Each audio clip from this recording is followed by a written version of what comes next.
My goodness. Hey, Chris. Hey, Rebecca. I haven't even got the comments going.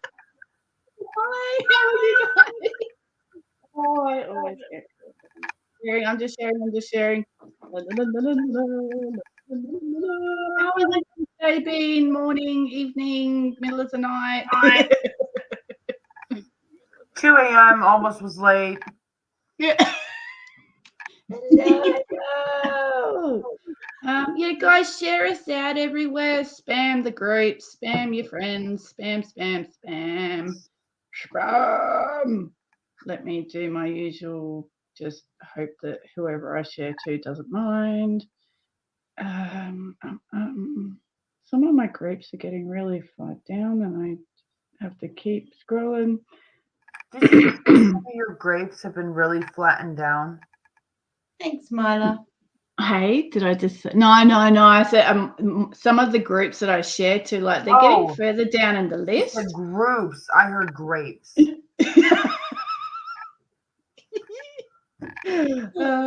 we'll go there. Why not? Thank you, Rebecca.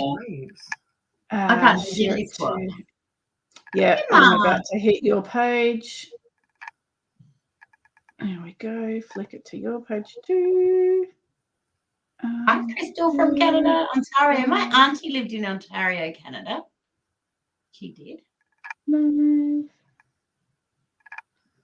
Nearly there.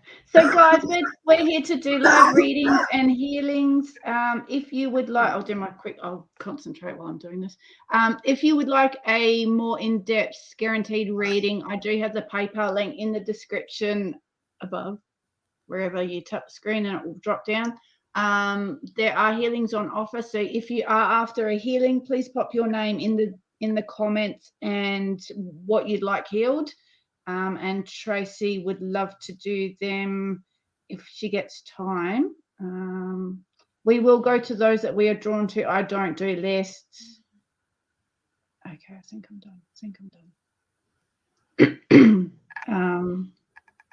Hell, some of us don't even wake up on time. It is the middle of the night. Alarm clock if it's not an alarm clock. Can someone just explain that to me? Like the bell went off and I heard nothing. It was your guide going. Like, why did I set the alarm? Why did I do Yeah. it? Did Jamie? So Jamie's page is a Dark Phoenix. So if everyone wants to go, I haven't got it in the comments. Yeah, Jamie has kindly joined us, and it's like 2-3 o'clock in the morning there for her. 2:41 right now. So, yeah, very kindly has jumped on to join us. I'm just going to see if I can find. I'm pretty sure I still got. But yo, something funny that I just thought I'd point out is Carly learned something new about where she lives today. Who? I said you learned something new about where you live today. Yeah, that we have 2 different time zones. There's one for daylight savings and one for normal time. We're learning all sorts of things. One, that I don't hear alarm clocks like normal people. I can't find your Dark Phoenix. There we go. I used to do that when I used to work, and then weekends would come and I'd still do it. Emma. Yeah. I just never hear alarms. Unless it's one of those, those alarm clocks with the really loud bells. Yep. Those ones. will get me up. They have to be extremely obnoxious. If they're gentle, my brain's like, yeah, fuck right off. Oh, lullaby to go back to sleep too. I've been hitting snooze a bit lately. Yeah. Like, another 5 minutes. That's what's so funny. I didn't even hit snooze. Yeah, me too, I Mila. just let it snooze itself. It went for so long. Oh, I remember I had my alarm set for when I was working, and I forgot to change it to like just infinite snooze. Mm-hmm. And I had it for it would only snooze 3 times and then it would shut off. And so I'd, snooze, snooze, back to sleep. Hey, Margaret. Hello. A tin and a bell alarm in a tin bucket. Dear Lord. Hawkeye. I was in Hawkeye for ages. No. Hello. Hi, Shane. How are you? Okay. Should we? Oh, we can keep babbling for a while. But yeah, Bettina, how are you? Do you do mediumship too on live? Mediumship, yes. If you would like a more in-depth reading, we do have the PayPal in the description. So if you'd like to send a donation through for more in-depth, Jamie's absolutely amazing with mediumship. Why does that seem like a hard word at 2 a.m.? Hey, why does it sound like a hard word at 2 a.m.? Yeah, It was a hard word just to pronounce, and it's only like 9 o'clock.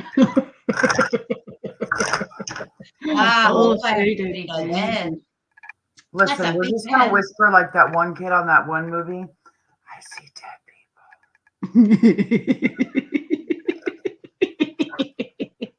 Hi, Tatum. How are you? I go when I start coming out like the chick from that one movie with the little throat sound, the little yeah, when we've gone too far. Or if I come out your TV, well, then we've also gone too far. Yeah, like The Ring. Right. Yeah, with all the hair, and she's like, I'm telling you, that bitch is still gonna get her ass beat coming on my floor like that. I am too OCD for you. I will kill you again.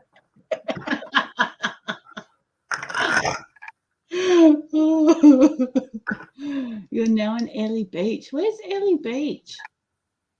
Ellie Beach. I've heard of Ellie Beach. That sounds so wrong. Airly. I can't. Oh yeah, I've still actually got a warning. So if I do one more thing wrong with Sundays, oh wow.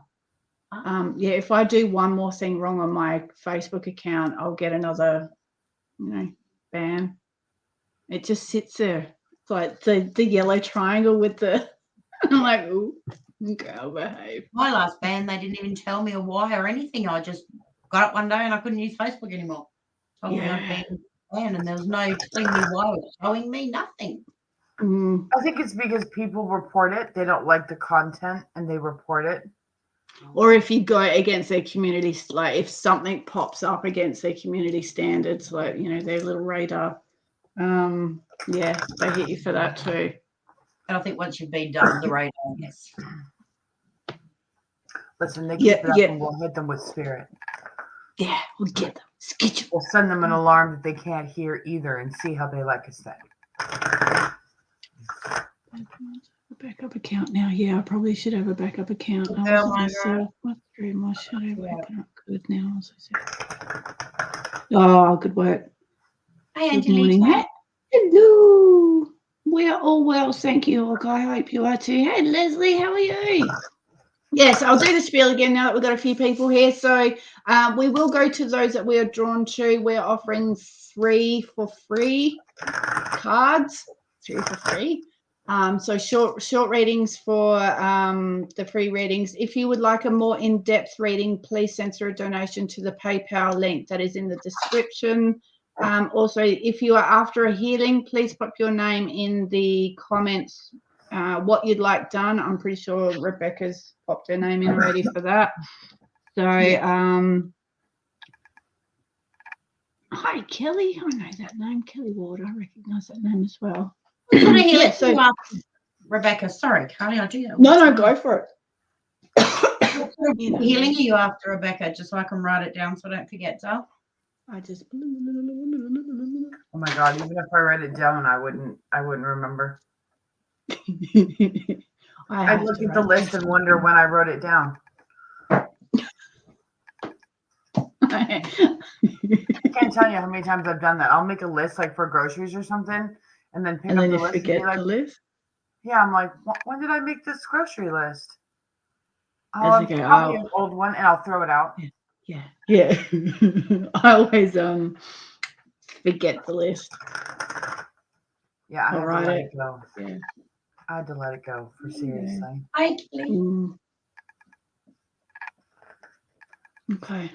So, if anyone is drawn to anyone, let me know. I am.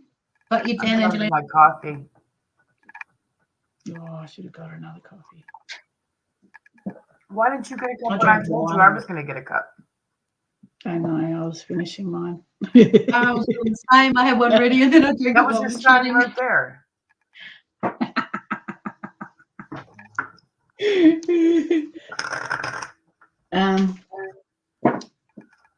Oh, you picked a good night to come back, Kelly.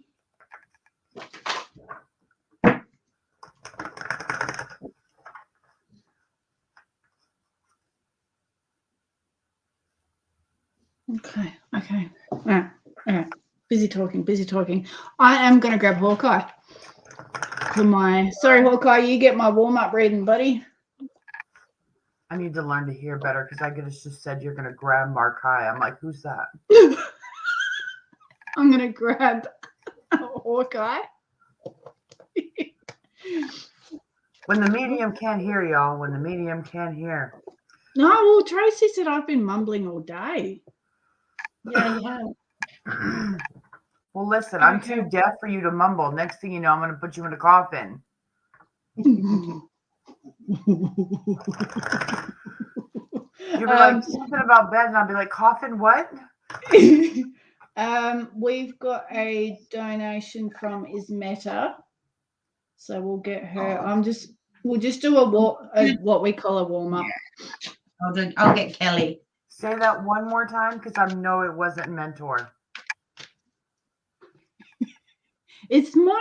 Am I not talking clearly? No, I'm telling you, it's my ears. I'm deaf. Okay, so Ismeta has donated, so we'll do a warm up. Yeah, we'll do a warm up reading for Hawkeye, and then we'll go to Ismeta. For some reason, my brain and your accent this early in the morning it won't compute. Okay, I'll make sure I don't say Dex then. Right. I'll really get chuckled because you know what I hear that. I'm like, what? Like the other day, Tracy, she just got me playing on with my Arvo. deck. She got me on I mean, Arvo. I was like, yeah. Arvo? What the fuck is an Arvo? It's like she's looking the at an Arvo. aardvark. I was like, we're gonna have what was the saying? We're gonna do something in the Arvo, and you're like, what? Afternoon, sorry. I was like, Okay. Can I do something with an aardvark, I guess? Like, I don't know what that means. We do love a good deck, don't we? A good shuffle of the old deck. All right, so coming in, Hawkeye.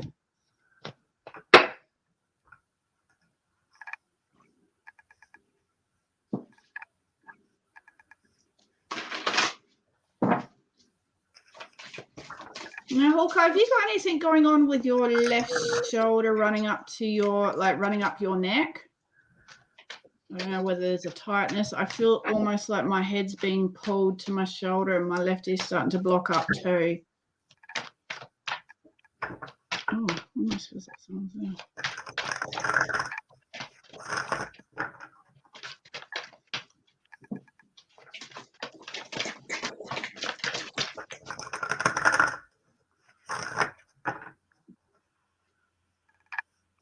I actually feel like someone's trying to get through a message to you because my ear's going. It's not completely blocked, but it's just gone, where it's half blocked.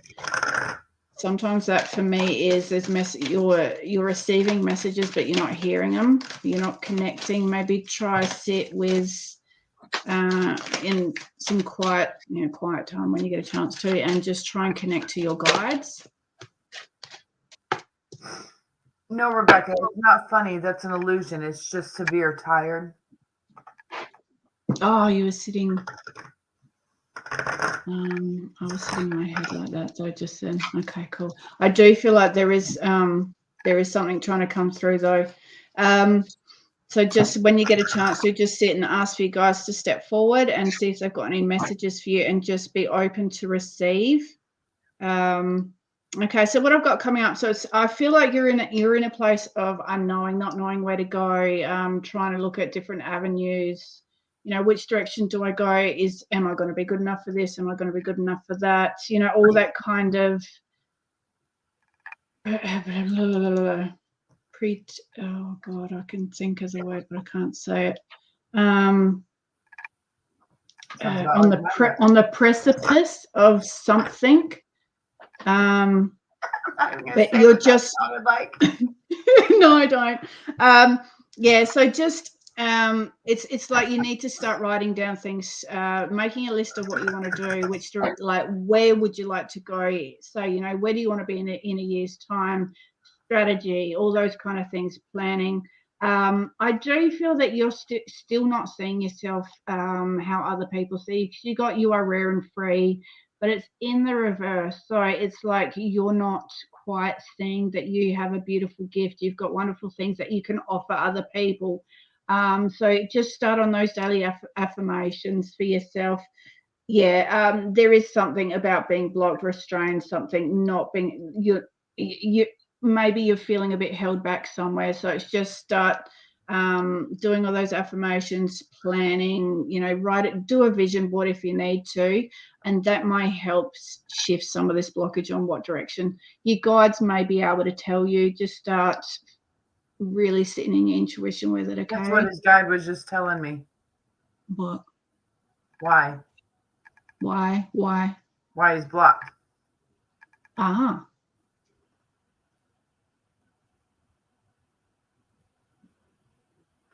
They're blocked for emotional things not being dealt with. You have emotional baggage that you have to deal with first, otherwise they will remain blocked. Oh, how we love that. We go. But also too, at the same time, I feel like it's not just emotional stuff. It's certain things that they have to tell you. You're not ready to hear that information. Oh, that could be the feeling in my ear then. Right, and that'll pop up like an uncomfortable feeling in the head sometimes, or like a pressure. Yeah. Hi, Juanita. Hi, Natasha. How are you? I got darkest fears, but I got it in reverse. So this is about deep-seated fears, secrets, and releasing worry. And then I got the observe card, and this is about releasing that fear and gaining a new perspective and looking at a situation from a different perspective as well. This will bring it like awareness and a transformation. There's a lot of healing that's going to come from this as well. I'm getting here, darling. And it's a lot of releasings coming up here for you with this, for you to move forward. And when I clarified, I got there's something from the past that you're wanting to change, and you're staying with that, and it's something in the past that's actually in the now for you with this. All right, so it's I pretty much got the same similar. Well, Carly, what did you get? You said not pure and free. You said something else. I'm free. Oh, rare and free. You got the horse, the freedom card, and it says your heart is pure and free. A greater purpose calls you.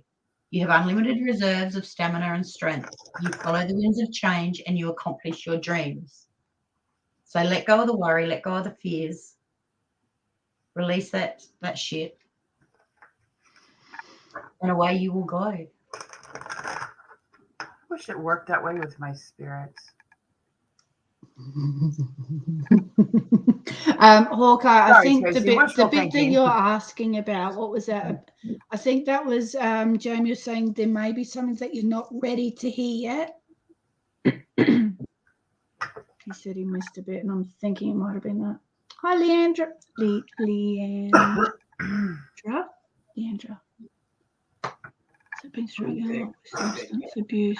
Oh, sweetie. Do you know what I did, Leandra? Just a little tip for me when I was having cravings.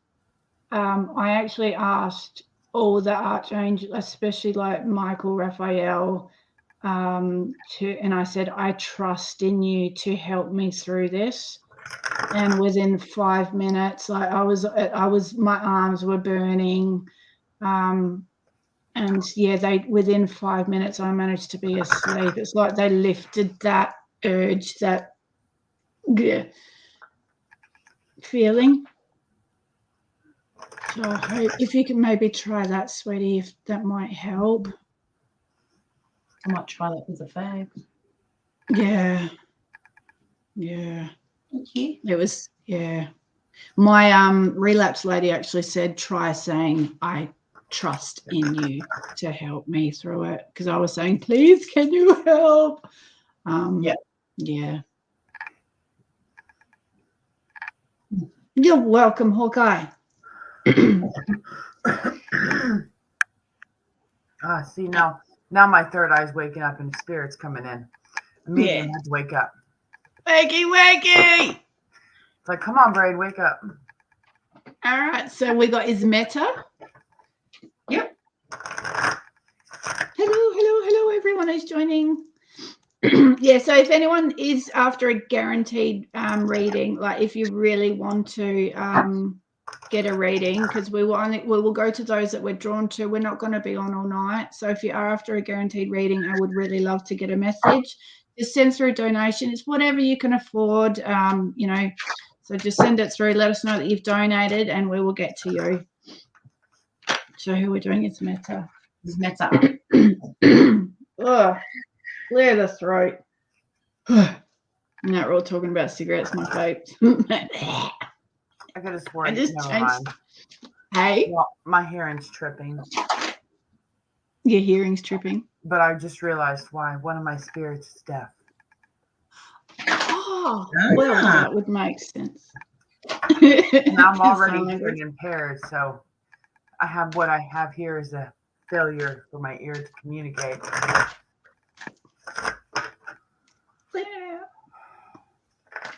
Okay, all right. Ismeta, are you still here, beautiful?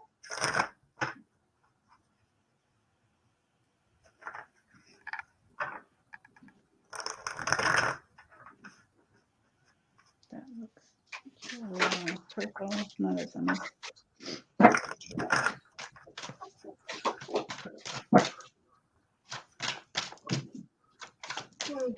There she is. Beautiful.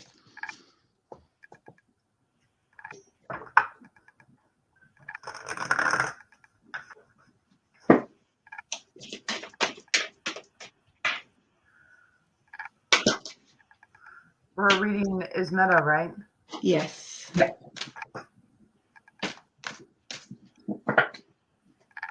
I feel like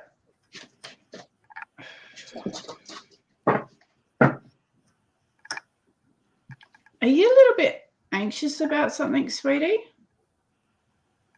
I just feel like I've gone a bit jittery. But I also feel like someone's trying to help you lift yourself up, if that's making any sense.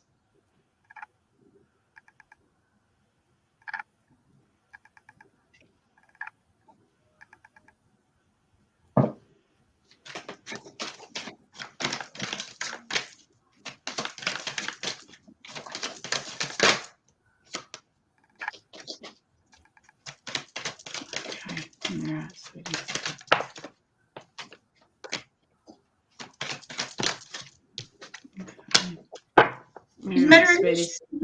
Are you struggling at the moment with some sort of a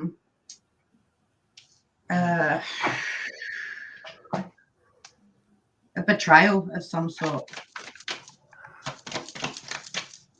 An unseen one.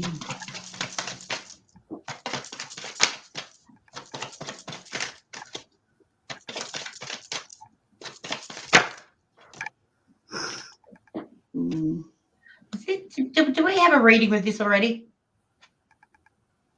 This says I'm getting deja vu. Yeah. I've got a funny feeling Meta, I did don't- I actually picture you getting picked up off the floor? I'm trying to remember that now. I don't remember readings, but I'm getting deja vu here. For some reason. All right, so I'm getting the like some sort of betrayal, a mistrust, a rough time type thing, darling. You've got the reach out card. So this is about asking for help. Many hands make light work. There's also a female coming in that's going to help you with this as well. And this thing with this friend that's going on, I'm feeling called to tell you that this is this little drop in the ocean of the huge vastness that is your life. So just that will pass. This will pass, just like, and then I see when you're through that and you can let that go, then you've got the happy memories, but I'm also feeling something from the past is going to come back to you, something that you love to do. Something that you stopped doing in the past is going to come back. This is going to help you with the balance as well in your life. That's what I'm getting for that. Your card you got was the Cat, the Independent. You are a natural healer. Your intuition is strong. You don't have to go with the crowd. Life supports you in every way. So, yeah, be yourself, darling. Shine your light and don't worry what others say. Those that matter don't mind. And those that mind don't matter. Some Some of them don't even have a mind to matter. There's a lot going on for you. I don't know whether you're juggling a lot or whether it's just in your head as well, Joe. Yeah, Yes. I can pretty much validate what you've pretty much said, sweetie. And I'm really sorry if that was the same thing I read for you last time.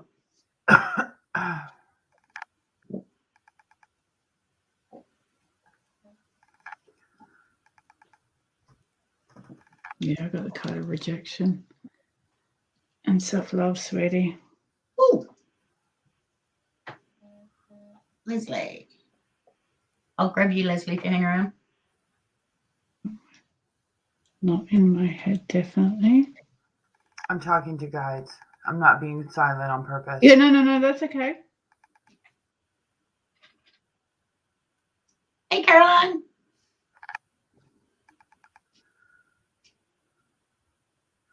Because I'm trying to figure out why Meta pulled two. Like, you don't want to pull these two cards, which are two singer cards, like angel cards in the deck, and have them both be in reverse. That tells me, and your guide's telling you, that your emotional state needs a direct change. That you are drawing in the negative because your emotional state is not in a good space. You're not in like your happy place, so to speak.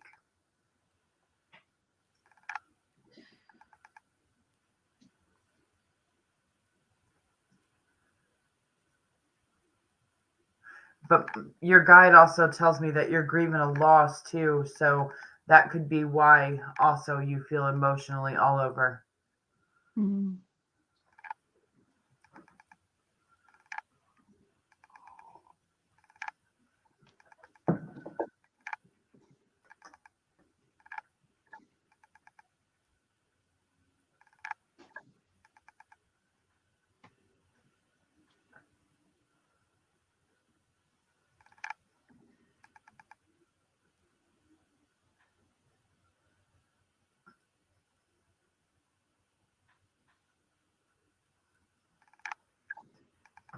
I'm really distracted by the spirit I'm getting.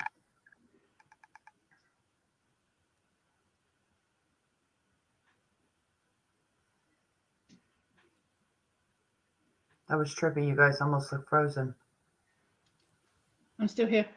I almost broke out in song. Let it go. Let it go. Oh no, don't get me singing. Can I pin my comment? No.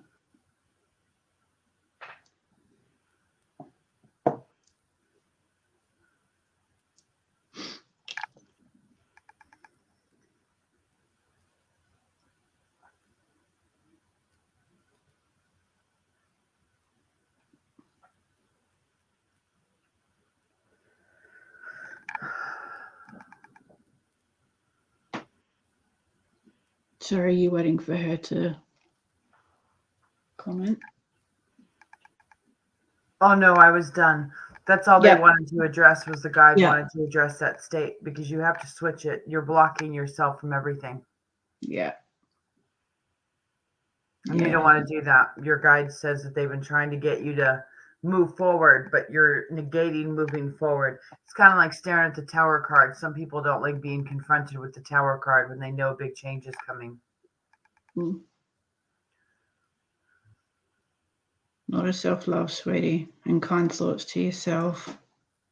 And really work with your guide to change your aura. Your aura is like your immediate thing that I know that I look at first when I tell people's emotional state.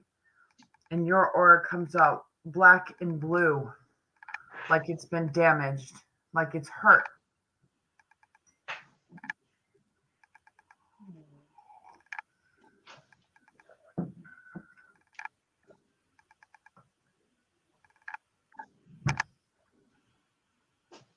I'm trying to figure out this male energy.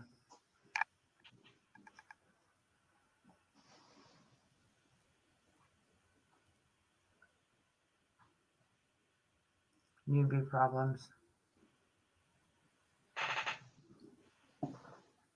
When the soul is new on that side, I feel like they're like looking at a toddler learning to walk.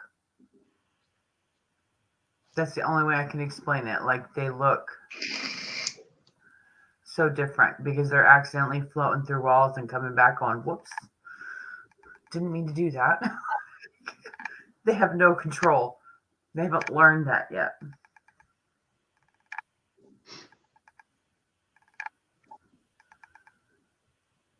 Yeah, absolutely, Emma. We're all worthy to be happy. Yeah, absolutely.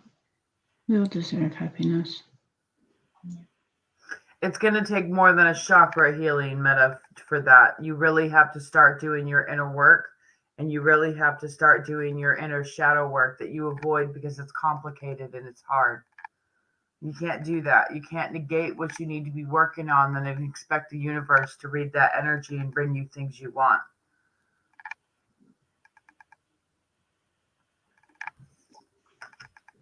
Yeah, it's never a good a pleasant place to visit, but it's definitely worth it.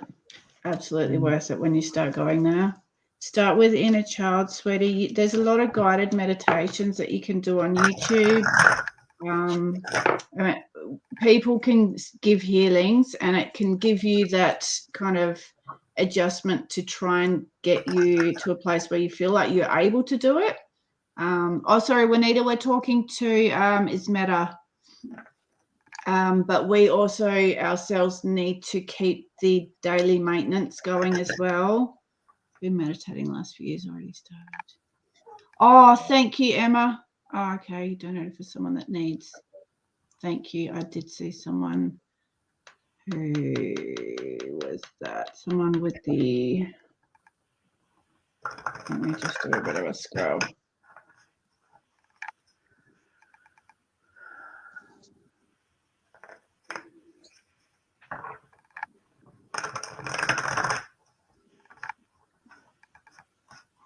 I always look at shadow. Sorry. Sorry. I always look at shadow work as when we're born, we have this little bag and it's pretty well empty. And then as we go along life, every time we have a breakup or a heartbreak or something, even in childhood, little traumas and things, they just go in this little bag. And as we go through life, that bag gets heavier. Mm-hmm. Okay. And then we get to a point where we can barely carry it anymore. So shadow work is basically emptying that bag piece by piece. Experience. And that's what her guide's kind of asking her to do. She's got to empty that bag. Her bag's too full to take in more. And they can drop you to your knees, those bags. I had that problem for a while.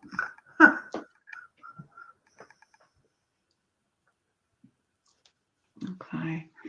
All right. Now, is there anyone that you're drawn to? There's someone, but I can't see their name again, that commented a little earlier, but I can't scroll back unless I do it. I know I'm picking up a spirit for someone, but I haven't quite got him tagged yet, and I don't like to speak on them until I have them fully tagged. Yeah.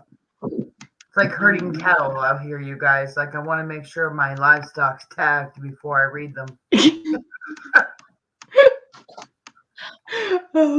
Leandra. I think Had it the urge to move then. was. Leandra. I think it was Leandra that I was speaking to before.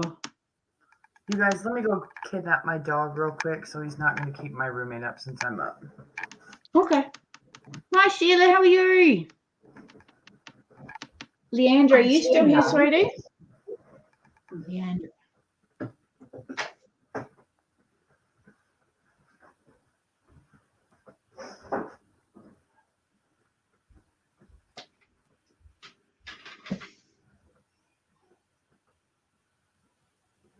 I think it was Leandra that I was talking to before about.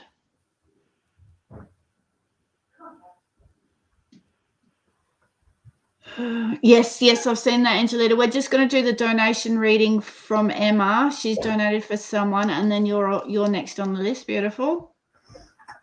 I don't know. Angelita wants chakras. Need help. So if you want to read Angelita, I'll do her chakras, yeah? Yep. Did you want to grab Rebecca? You just sing out when you want to, Yeah, I've got a... Yeah, Rebecca's at the top of the list. But, if Angelita's donated, I should grab her first. Yeah. Hi, Ashy. And then I'll do Rebecca. Still here. Angelita wanted chakras too. Yep. Chakras are big. What? Okay. Uh, I don't think Leandra's still here. Yeah. Christy, we'll grab you, sweetie. No. Get out of there. I'm going to do Angelita now, then while you're not reading. Yep. Okay.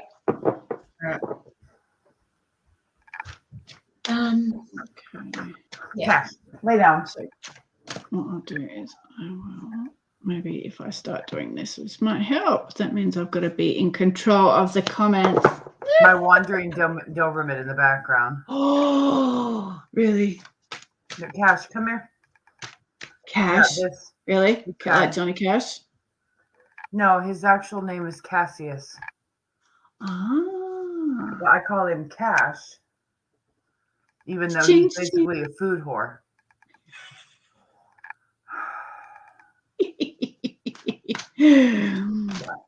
That's okay, Christy. I actually, before you popped that comment up, I picked you for the donated reading from Emma.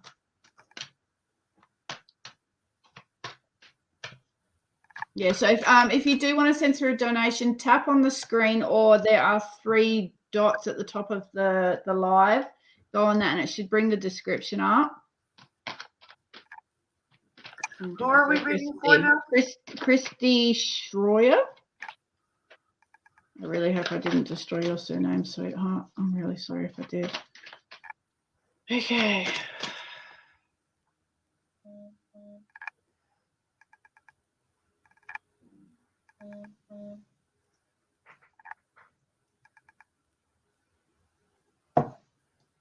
Okay, I really need a pen. But all my pens are out in the kitchen because my kids have been doing. Thank you, Ashley. We'll get to you shortly. Okay, Christy. Can I help you?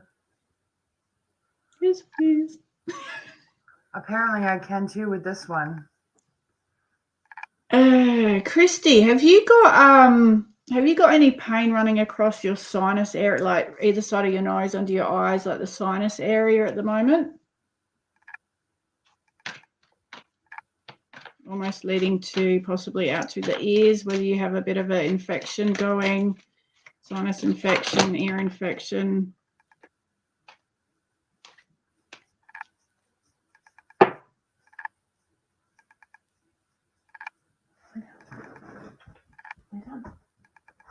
Lay down. No. I'm seeing a dove. So for this, it's like a peace offering. Is there kind of a situation around you that you just want it to kind of come to a close? Like it's almost like you're doing the kind of the white flag, not surrendering, but just going, hey, can we just, chill the fuck out and just let things. No, come on. I just want to say, keep saying surrender, and that song, that song Surrender is now playing in my head. Can we I don't surrender? even know that song. I've got it in my playlist. It's an absolutely gorgeous song. In my playlist is a lot of death metal. Yeah, I've got that too. I've got a really big That's why I was like, surrender. I don't think that's in my genre. We're doing free and donated. If you are after a guaranteed reading, I would probably recommend doing donations. We've had a few come through.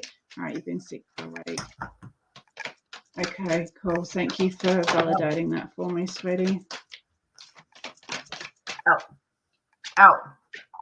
Okay. Out.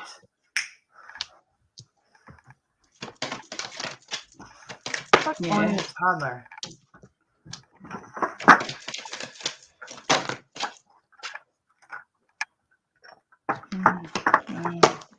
Yeah, there's a lot kind of stopping. I feel like there's something you've got follow the white rabbit. So curiosity meets opportunity. So I do feel that there is going to be an opportunity that you may feel a little bit hesitant about. But I don't know why I just wanted to say curiosity killed the cat, because that doesn't sound like a very pleasant. Well, it did though. That's how the bitch wound up in the wall. Curiosity. Now she can't get out. But yeah, so if there is an opportunity, just take a look at the situation before jumping straight in, okay, sweetheart? Always, opportunities sometimes we come across amazing opportunities, and if you feel like it's too good to be true, then sometimes there's a reason for that feeling. Oh wow, okay, thank you. I do feel like you're not feeling in your power, sweetie. You're not feeling like you can, light your own torch and guide the way for other people. So this is really about your self-worth, your self-confidence, your very much self. I do feel it's had a bit of a knock. So the card of belief, I don't know whether you have been seeing things, hearing things that you kind of go, now, did I really see that? Hey Claire, how are you? Sarah? But it's the cards come out believe. So this is when you start seeing, when you have seen things, believe that they are really there. We don't always have to completely see it, but even if we just feel it, it's time to start opening up to the fact that there are things more than us just around, okay, sweetheart? So if you are spiritual, start tapping into that even more. Start believing what you're being shown. Start following your intuition. It's time to step forward in your confidence. Start gaining that momentum forward, okay, sweetie? Don't worry too much about what is going to happen, but always make a plan for different scenarios. So if you're going, all right, I would like to go down this path, what do I need to do to get there? Or I'd like to go down this path, what do I need to do to go there? And kind of look at the pros and cons. I feel like there's a bit of juggling happening. I feel that a lot of this is you holding yourself back out of your confidence still. And I feel once you step into your power, it's really you're going to all of a sudden have a bit of a transformation. You're going to open your eyes. You're going to start to see things a lot clearly and go, holy shit, why didn't I see that before? Or what, I just feel there's a lot of self-confidence, you've had quite a few knocks, and it's time to just go, do you know what other people think of me is their own problem, their own opinion, their own problem. Well, it is their own problem. What you feel about you is the most important thing. So we need to love ourselves. We need to believe in ourselves. We need to know that we're enough. We're worthy. We're whole. Yeah, we have a couple of flaws. That's okay. That's what makes us all different. Work with your strengths. So I've got the card of meditation came out. So meditation is powerful and can help you see clearly, remain calm, and become at peace with yourself and what you desire. Surrender. As soon as this fell out, I just went, wow, there's that surrender word. trust that the universe is working behind the scenes for you. Your manifestations will materialize when you truly surrender. So it's having the faith that things are going to work out, okay? And I don't know if you're looking for a new job or whether you're worrying about finances, but the card of career has come out. So your career holds an exciting, positive energy around it right now. Expect miracles. So this could be the whole surrender to the process. Things are coming. But just always look at opportunities when they arise and you know, look at the pros and cons. Is it for you? Is it not? What do you feel? Trust yourself. I hope that made any sense, sweetie, because that's all just blurted out.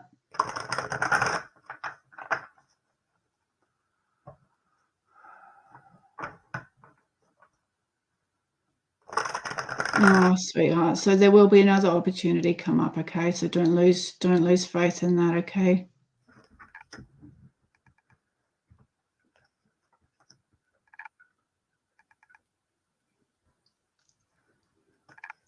Whew. I'm done. Sorry.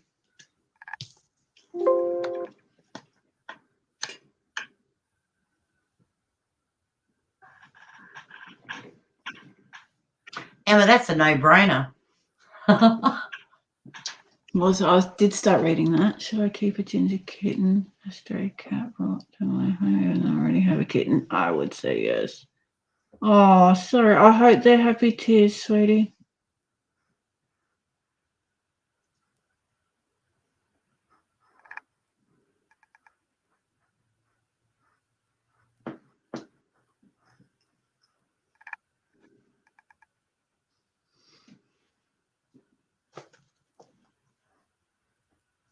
Oh, I still got that song playing through my head.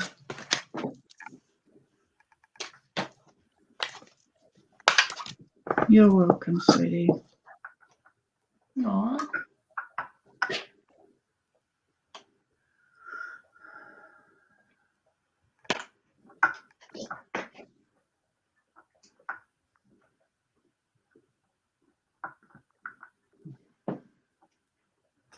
You guys, my dog in the background's like now is bathing.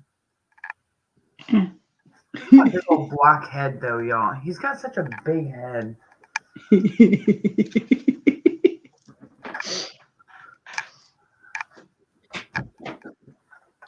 Okay, who's that? Angelita, that's all done.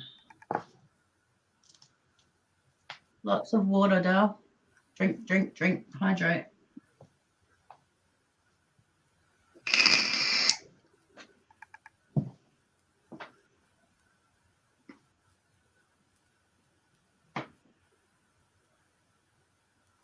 Okay. Do you guys have anything for Christy? I do. Your guide and the cards are telling me that you have this feeling like you're falling away, like things are falling away from you, like you worked so hard to get where you are, and then it's kind of like watching it fall away and there's nothing you can do about it. Almost like, why did I work for that even? Like it didn't work out the way I thought it was going to work out. But your guide says it didn't work out for a purpose and a reason, and they need you to trust that there's a divine reason why everything is happening the way it is right now.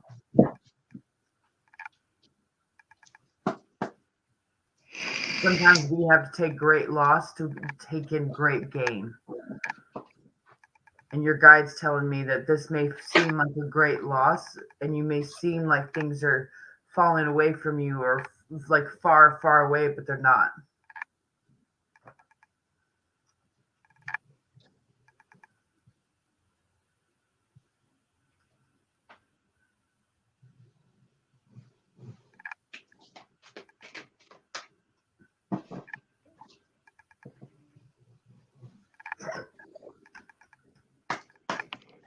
Here we go with the hiccups. Hiccup.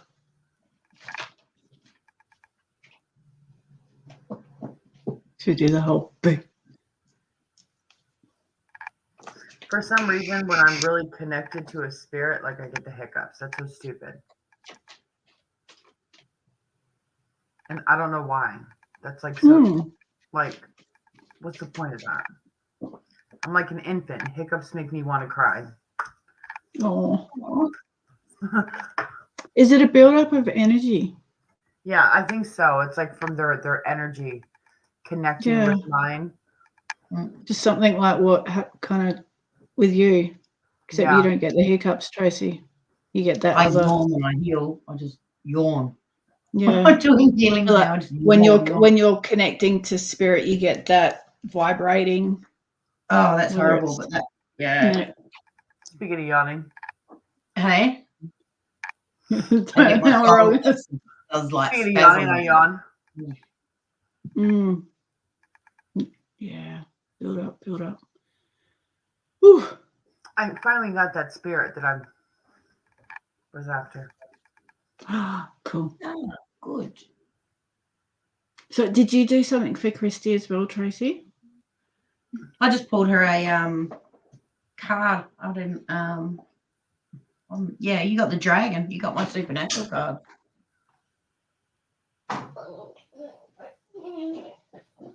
And so you are the ancient wise sage. You can shapeshift at will. Mastery is your destiny. Rise with dignity. So this is telling you can overcome anything. And if you choose to, you can see the big picture in it all too.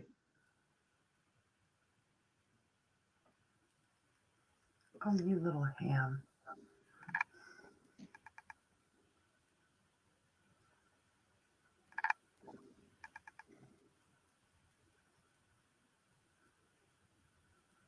Yeah, Carly, you need coffee. And balance.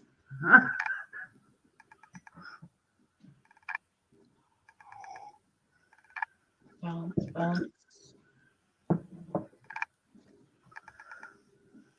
The balance I'm getting, like, the positive and negative aspects of oneself. They're out of whack. You're not seeing yourself in as you are. So more love needed for self-love, darling. More love for yourself. Give yourself more love. Be kinder to yourself.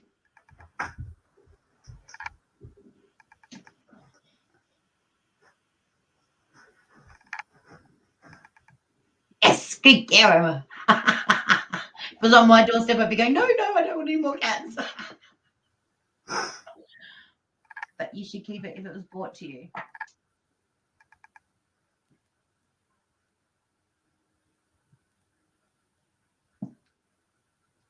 Okay, what are we up to, guys? I'm a bit lost. Sorry, Angelita's next. Did you want to do the healing for Rebecca if she's still here while we do Angelita? Yeah. Sorry, Rebecca, are you still here, darling? A little visitor. Yeah. She's actually gone back to her bed. Hey, James, how are you? Rebecca's still here. Awesome.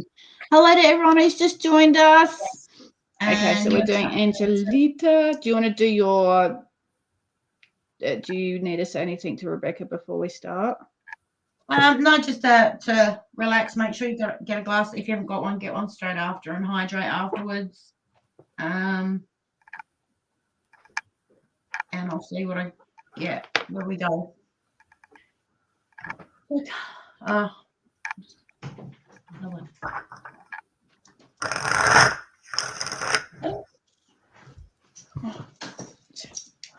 right. I'm in now, but okay. Sorry, I'll shut my door, so I'm going to wake the whole house up with my laughter.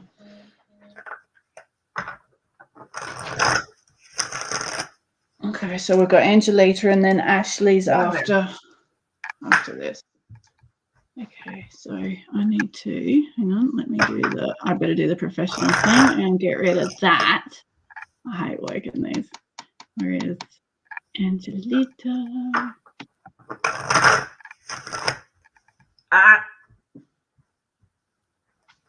Hey, James! Okay, lay down.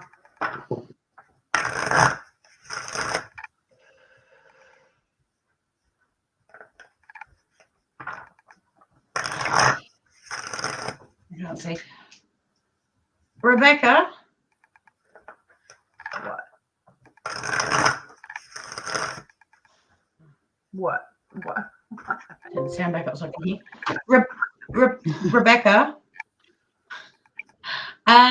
your solar plexus is like emotions. So are you okay if I just clear your solar plexus and help with that emotion that you got going on at the minute? I'd rather give you emotional healing and I'll clear your solar. Your solar plexus is like a rock.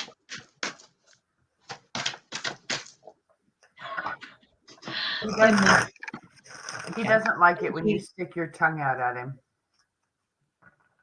Oh, Puppet, your That's what dog. I did. Really? Yeah, I stuck my tongue out at him. He knows you're sassing him when you do that, and he'll talk back. Gee, he'd always be doing that to me. So I'm like, All right, I'm gone. all right, okay. Emma, I love that comment. Even strays are moving in on me and bringing their children. Sorry, I saw that and I just had to. Okay. Angelita, have you got a sore lower back, sweetie? I'm feeling kind of more on the left-hand side of the left-hand side of my right down the sacral area. I think it's where the lumbar turns into the sacral. And I'm getting ringing in my right ear. So I don't know if you've been getting ringing or whether there's someone's trying to get your attention.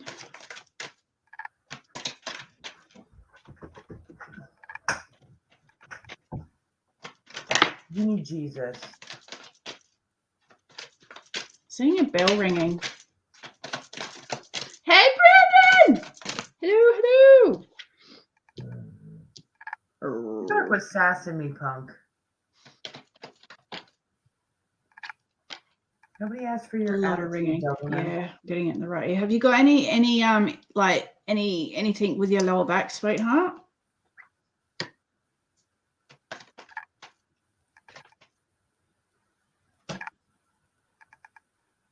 Oh, you just wake up, Brandon.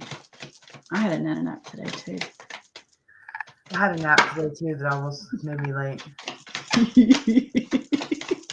I was just laying down in the bed with my daughter, and next minute, oops. Okay. Angelita.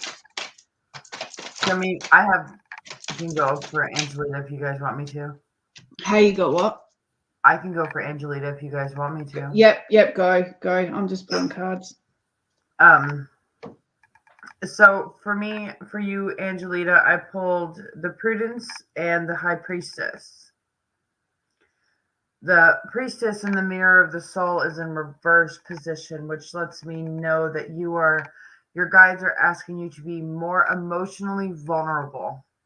You tend to get to a point where you don't like to be emotionally vulnerable. You don't like being in that position where maybe or maybe not. You don't like the indecisiveness of being emotionally vulnerable. So your guide says you do this thing where you kind of back up, where you don't need to back up. You need to move forward, not back up. So your guide wants you to work at being more emotionally open.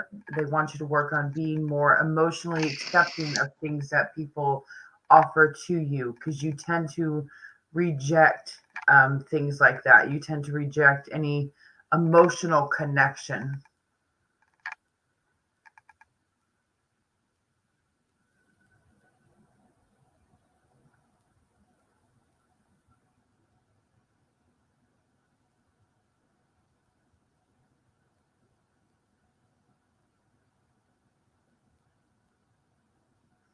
But your guides tell me the energy you will get back for being more open and a lot more insight than you get now. You really have to be more open to communicate.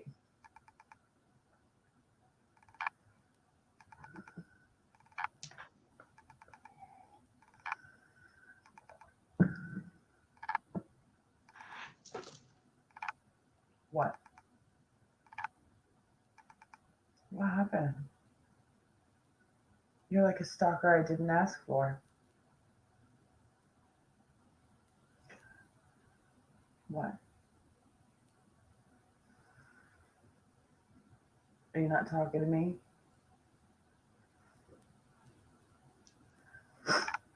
He's mad at me because I spanked his butt for going after the dish.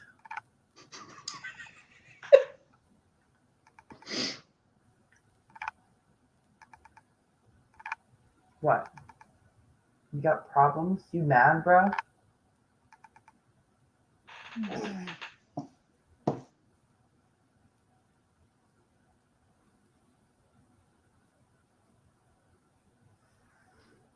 Okay. So yeah, she's saying, okay, I will. Yeah, you got to be more open. You can't be that closed off. Otherwise, your guide says you're going to start getting bad karma for that. And you don't want bad karma from being emotionally unopen. Goodness, that was a yawn. Yeah. Get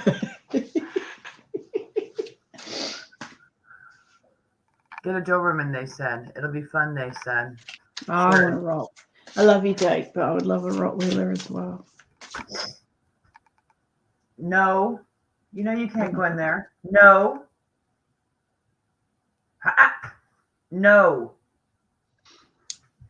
Are you still going with it? I don't want to. No, I'm good. Now I'm Okay. just yelling at a dog.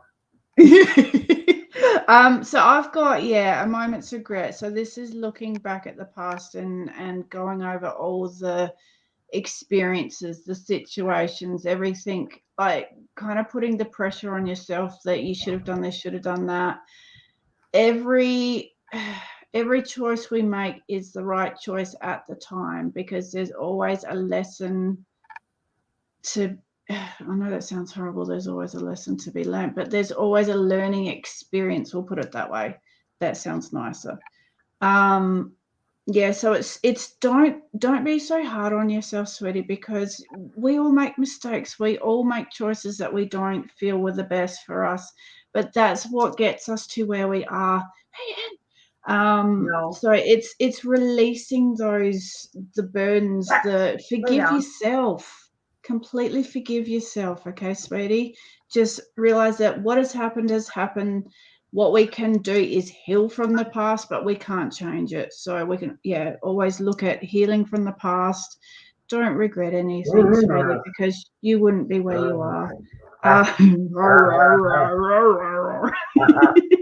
My dog just farts while I'm live and snores. Okay, so you got use your time well. I do feel like there may be a little bit of procrastinating, like a little bit of not wanting to face things. Like that something needs to be done, but it's very confronting for you. Sometimes when we take the easier option, that isn't always the best. It just kind of delays things moving forward, if that makes any sense for you. Yes, we are still Anne. You don't see how powerful, how strong you actually are, sweetie. You've been through a lot, and you need to recognize what you've been through. You've stepped away from it, but you need to keep believing in yourself and know that you're not going to make the same choices. Trust you. Oh, sorry. So know that you can make good decisions for yourself. You just got to listen, okay? So when you get those kind of rings in your ears, sit and listen and go, what is it that you're trying to tell me? And really sit within yourself and feel and know and just be you. Don't make choices on other people's opinions, because that is what they would do, and that is what is best for them, not always you. So it's believing that you can make those right decisions, ready? You're loud.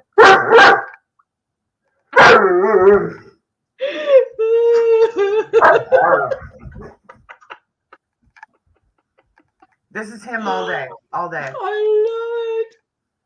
See how big he is, though? It's huge. So sweetie, there's the card of lovers come up. So I don't know, are you partnered, singled? I do feel like there is that yearning for love, still yearning to be loved by someone, but kind of holding yourself. Thank you. Thank you, Anne. Kind of holding yourself back from it. So I don't know whether there is anyone in your single. Okay, so sweetie. Yeah, so hello? look, there may be someone there waiting in the kind of in the, you know, in the peripherals. Just be open to it if they do come through. Okay, let your guard down a little bit. And well, I was just shuffling this deck because I love some of the messages that come out. It's the pass around the smile, so it's the gratitude. I think that's what kind of this is tying up to some of what Jamie was saying. Showing gratitude will make room for what you want to effortlessly materialize in your life. So yeah, just seeing what you already have in your life, all the beautiful things that are there, and allowing them in. Being grateful for the people that are in your life already, and yeah, open your heart up, sweetie. So I hope that makes sense for you. And now I've got to then to pop that one down. Okay, now Ash, are you still here, sweetheart? Ash also did a donation, and then we got Anne for a donation. Hey, what are you doing? I think he's got to go potty. Yeah, he's probably going, "Wait, woman, let me out. I'm holding on. I'm going to go let him out real quick. I'll be right back. Okay, all right. Rebecca, are you still here now? Sorry. Yeah, no, that's okay. You know me and my mouth, it just keeps talking until someone else. I could talk underwater with marbles in my mouth.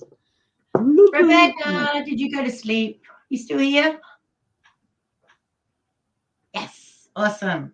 All right, so I cleared your solar plexus, and I gave you I pulled a lot of freaking trauma out of there, but you need to work on that yourself, or it will just jam up again. So your head at the moment is really fast. You need to, when your head's going around, you need to cancel, delete, just say it out loud every time, and focus on something positive that you like, and just keep doing that. And the more you do it, it slows your head down a lot. I don't know if you meditate and stuff, that's really good. And I would do some emotional release meditations as well to help you with that, Dale. Okay. You can do chakra meditations as well. I hope that helps. Hey, Brookie. Hey, Brookie. Okay. Oh, yeah. About another hour, Brandon. Yeah, we've got 1, 2, 3 donations to do at the moment. And then if any more donations come through, they go first, and then we'll go to those that we're drawn to. I did something really weird with you, Rebecca. I don't know whether it's of interest, but I'm going to say it because it was really cool. I've never been drawn to it before. I got this massive healer crystal. It's an actual double terminated self-healed crystal, which is very rare. And I was called to put because when I heal you, I pull your energetic body and I shrink it in front of me, and I work with it as I need to. And I was called at the end to put that inside of this crystal and then push source energy into it. So I'd be very interested to know how you feel in the morning. Mm. It was a very strange thing to do. But you're getting shown things that are absolutely amazing. So, yeah. This thing's amazing. When the crystal actually broke off, you get when they like it's pointy. When they break off, you get that, usually an angle cut. This one actually started. I can't know if you can see it. Yeah, regrowing. Yeah, regrowing once it was off broken, which is really, really, really rare.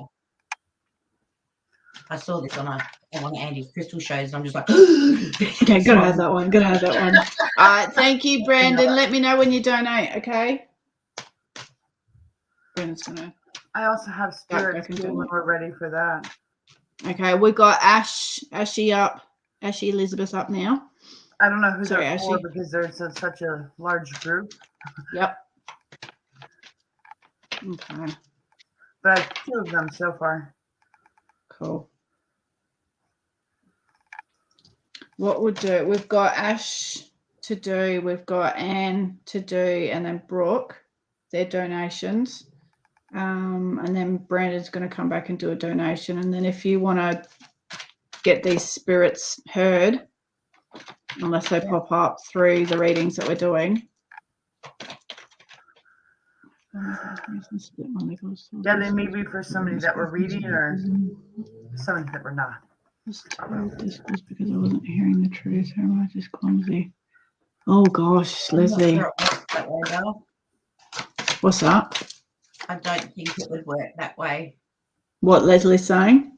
Yeah, I can't see spirit physically hurting you for not. No, they wouldn't. No, it wouldn't work that way, Dal.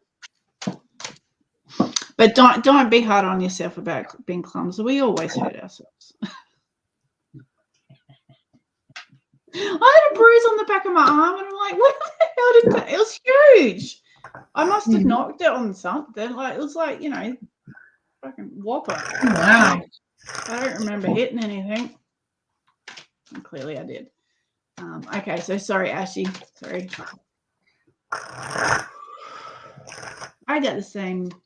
If that's your middle name, I got the same middle name too. Elizabeth.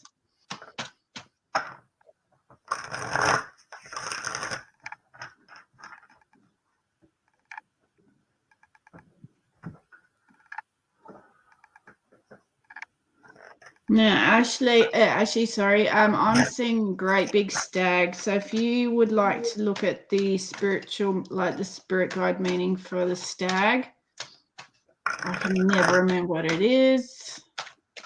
Stag. Strength of spirit. That one. There you go. He's standing right in front of me. And I'm not special. My guide just told me. Hey, Mm-hmm. what? That's what my guide said. I didn't know that. My guide did. Cool. Thank you, guide. Thank you. I should really learn them, but I'll never get around to it. No, I will. Yeah, That's the what young excites me. stag can be a representation of a free spirit that's not free. Yeah, it's a big boy. Big stag standing right in front of me.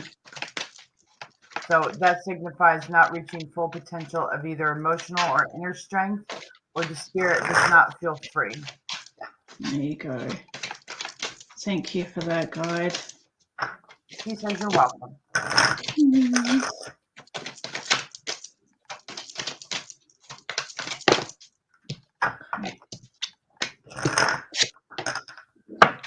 There we go. Okay, so we've got the card of the believe has come up. So this is if believing in the unknown, believing in things that you've seen, that you've heard, that you've felt, trusting that there's more than just us here. My ears just unblocked.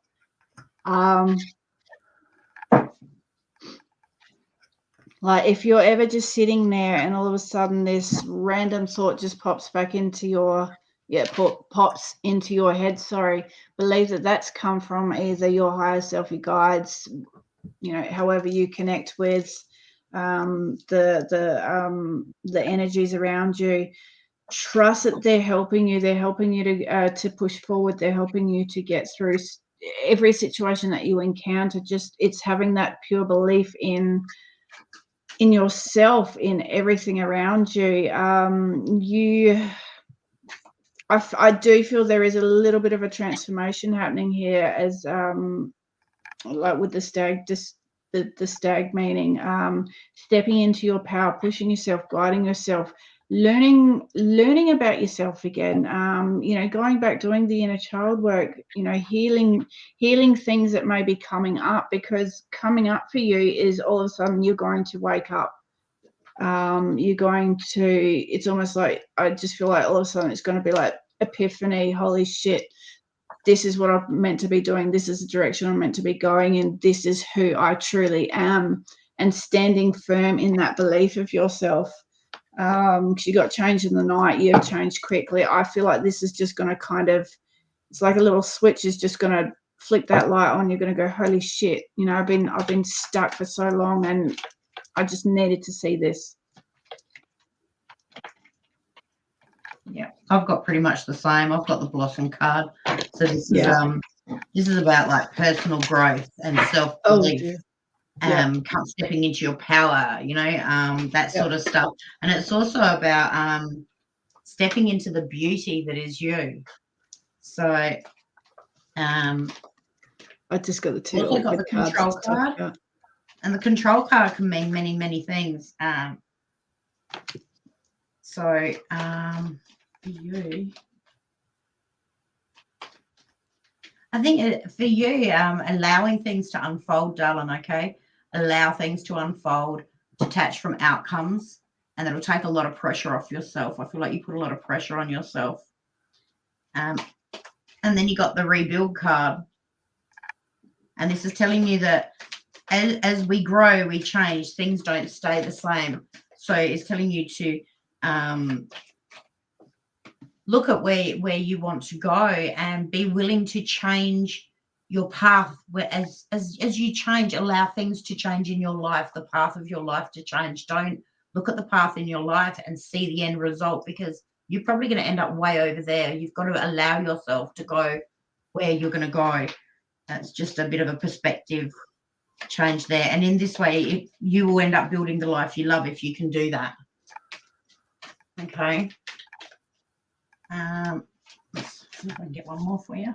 I've got two sexual cards. I've got the sexuality and sexual art, sweetie. So this is about embracing your sensual energy, embracing the beauty, embracing emotions, connections. I don't know whether there is a bit of a fear around intimacy or anything, but learning who you are sensually.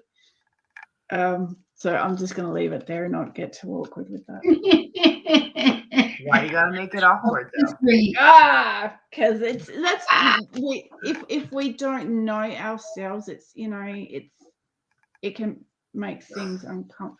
I have something totally different from her guide. Oh, sorry, Tracy. Sorry. I butted in. So when I pulled that extra card, you got this about when I said before about not focusing on like the outcomes and where you want to go, be more willing to flow. You've also got here that by focusing on that point, we don't see other options available to us, sweetheart. And you've got many options available that you're not seeing because of that look. And you've got the puffin, which is partnership. And it says, accept yourself and your colourful personality. Feel confident about being you. You're a joy bringer. Let your community nourish and protect you. Ask for help. Teamwork will give you the best results. Sorry. Oh, I hope that resonated in some way, my love.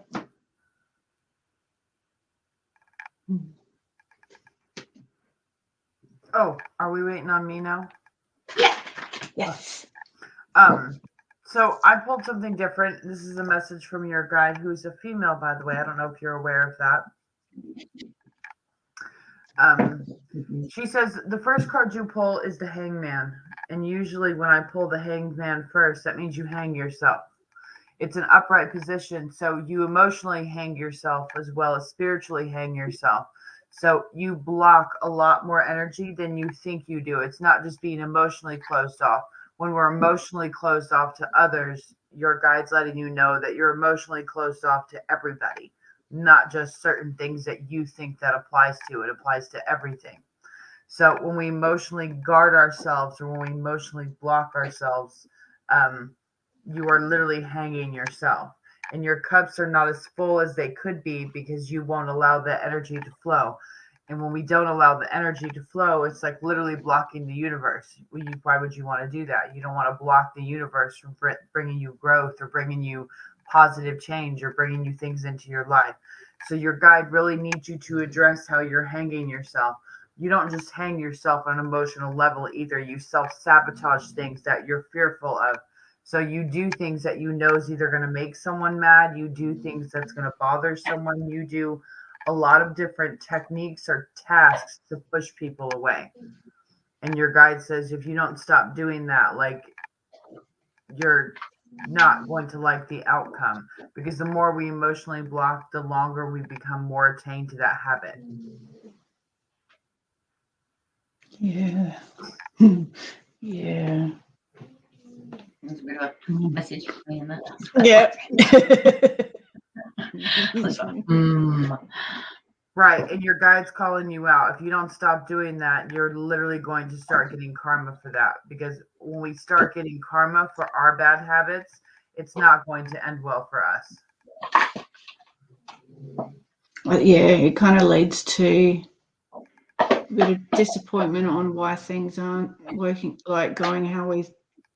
Right. But the guide says Right. that you got that self-sabotaging habit because you let the wrong people in your life. And now you're depicting everyone as these wrong people that you let in your life for a period of time. There we go with the hiccups again.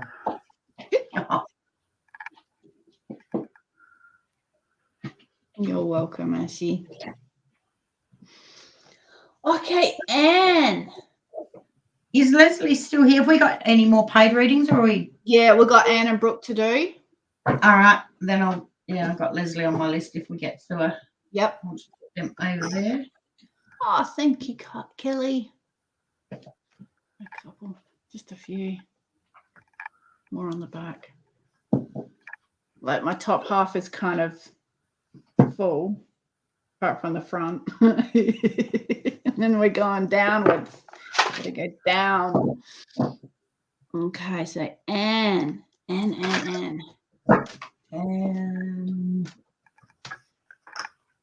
oh, hang on. Let me do the correct thing and like be professional and do this. Dunk. Dunk. Dunk. Dunk, dunk, dunk. All right, and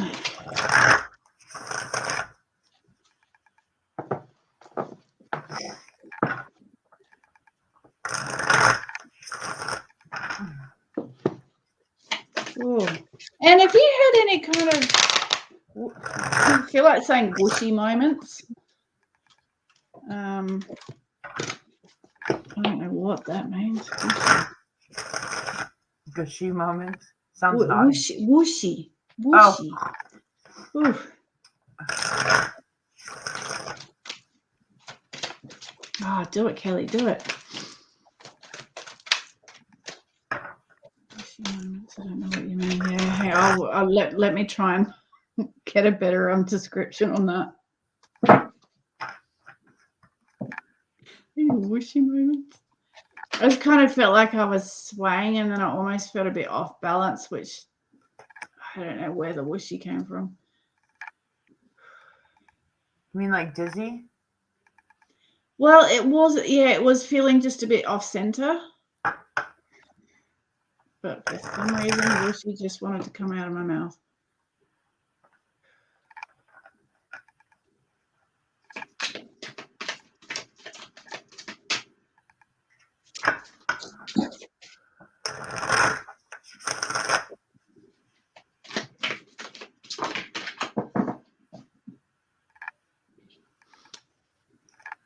Okay, I don't know if you've got anything physically going on with your throat, but my throat is tightening up. So normally for me, that represents as something that you're not speaking, whether it's to others or to yourself. There's something that you need to speak your truth about. Be open, communicate more. We can always communicate with kindness, compassion, but speak our truth. So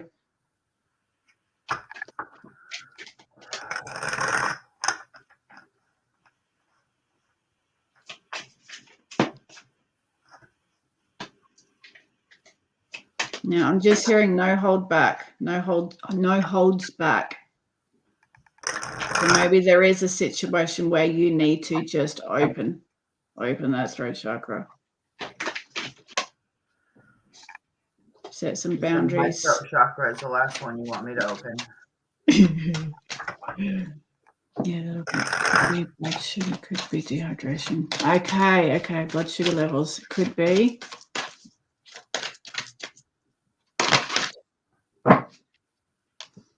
I'm getting a lot of. That's interesting. The falling cards come out.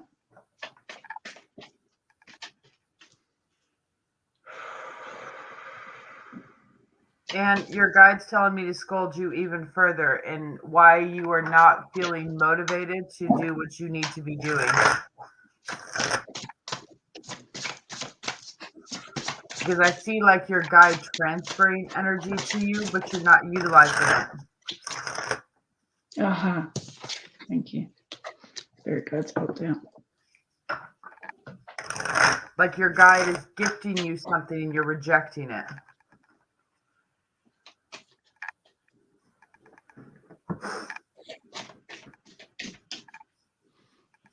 And your guide is going to get seriously irritated if you don't stop doing that, because it's not good to reject our guides. Our guides are giving us things that we need, giving us things that are helpful to us on our journey. Yeah, and you've got to stop doing that. Your guide's calling you to your higher power, and your guide is telling you to kind of like, in a better sense, get your shit together. Like they're trying to be helpful. Why are you blocking them? Like it's your guide.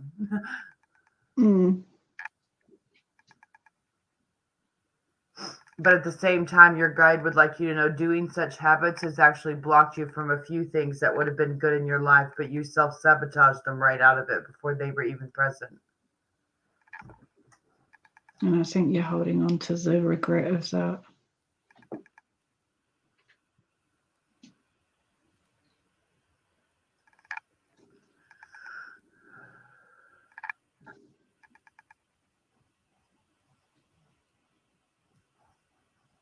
Yeah, my cards are pretty much just validating what you've just said there.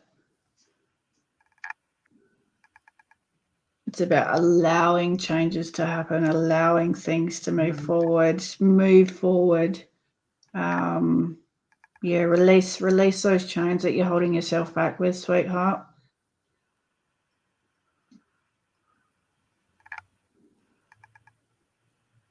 Okay, how to connect with them very well.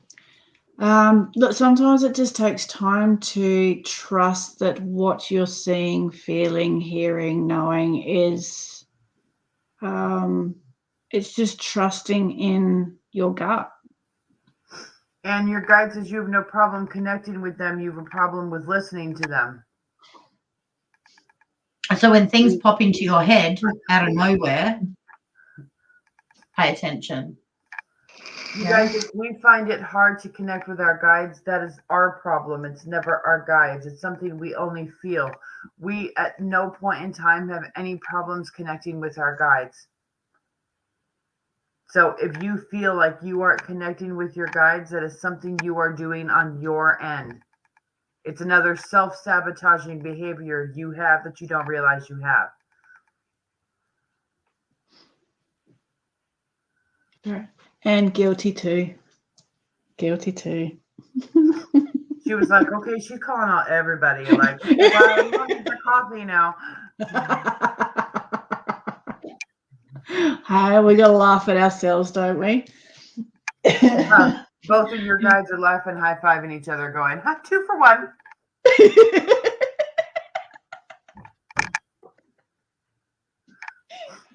Okay, I'm gonna keep my mouth shut. They're proud of themselves for that one. They're like, yes. Guides on point.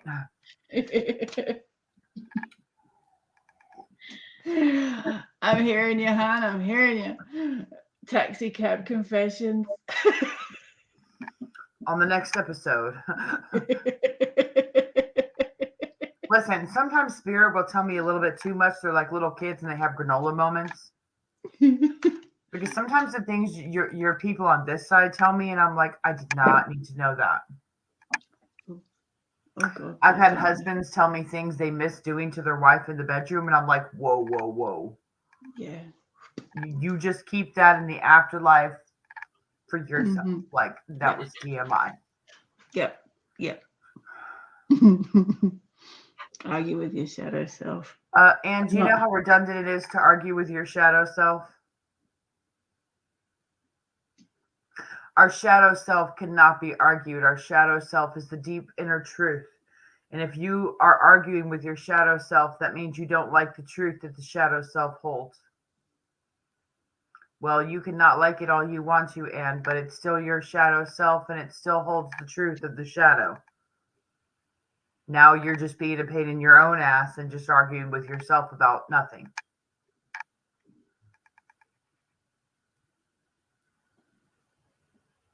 Well, you cannot like it all you want, your guide says, but it is what it is. Like,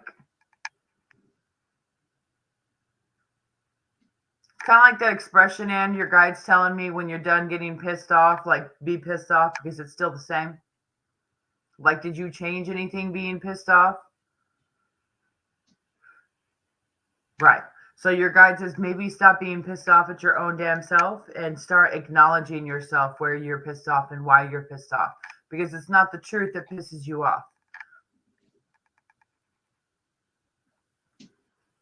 It's the information inside the shadow mind that is hurtful, not angry.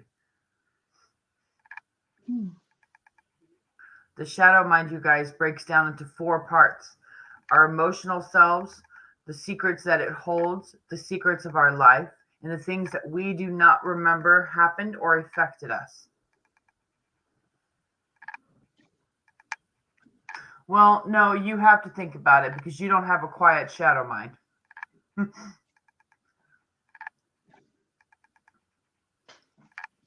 And you don't have the quiet shadow mind because you're not acknowledging it. Right. So for you, Anne, it's not ignoring that shadow mind. It's working with the shadow mind on what it remembers, acknowledging that, moving forward from that information. Instead of rejecting it and getting pissed off and like, no, I'm not dealing with that today. I don't have time for you right now. Well, you better make time for your shadow mind because it's still going to be there at the end of the day.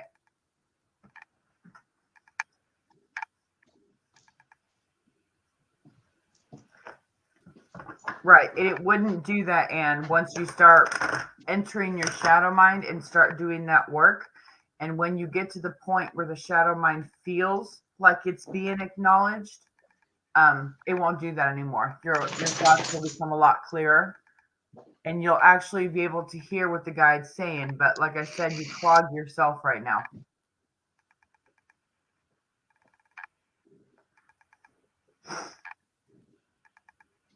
I feel like drinking.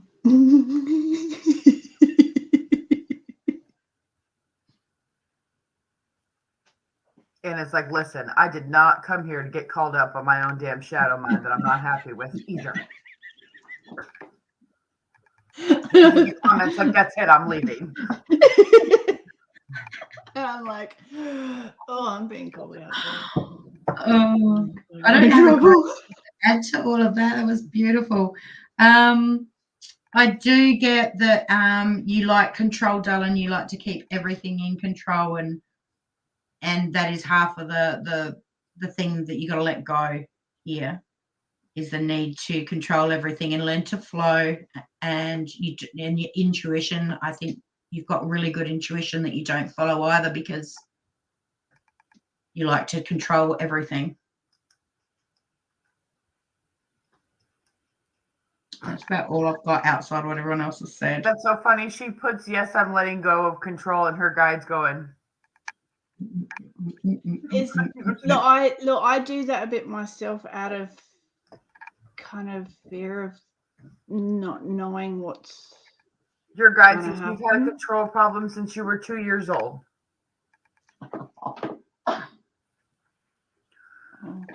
And the flip side of that is you're a very strong woman. Yeah. So there's always a positive to every flip. But your guide would also like to remind you that there's a difference between strong woman and you're not like, the Hera, the goddess of control. Like that's not a vibe. You got the balance card. It's out of balance.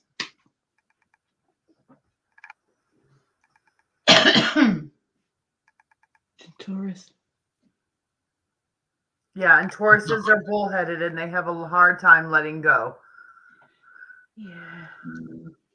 Asking a Taurus to let it go is like you might as well make her sit and watch Frozen 50 times. She still doesn't get it.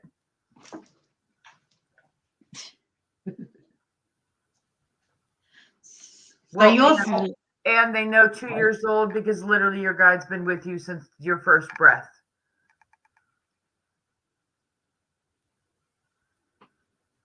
And he says your stubborn streak and that hard-headedness hit about 2 years old and it has never left you.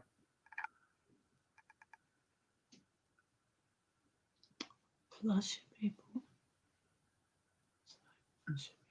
What does that mean?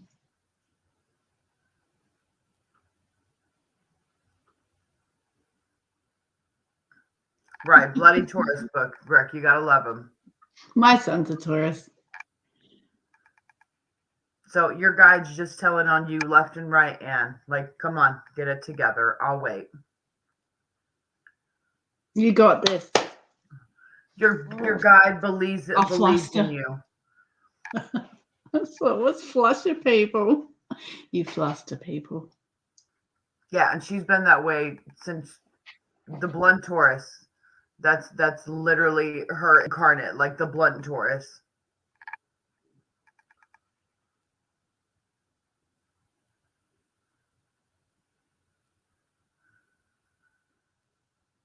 But you know what, Anne? Honestly, though, I always feel like it's always the Tauruses that their guides are making me call them out left and right. It's always a stubborn Taurus that's in trouble with their guide for not listening for the 50th time.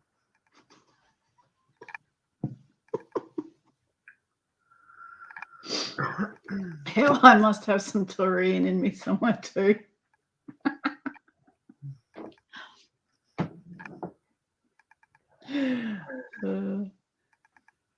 But you know what, though, Anne? Your guide says that it's not the bluntness or the stubborn streak that they're wishing to get rid of.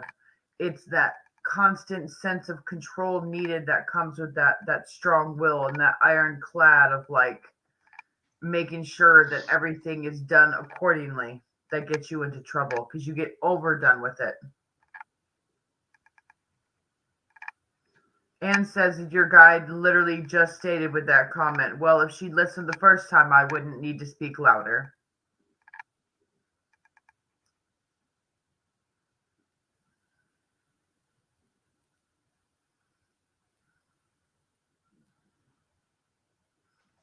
So I don't know, man. I mean, like, do we listen to the guide or do we believe you? Like, could it be something as like allowing?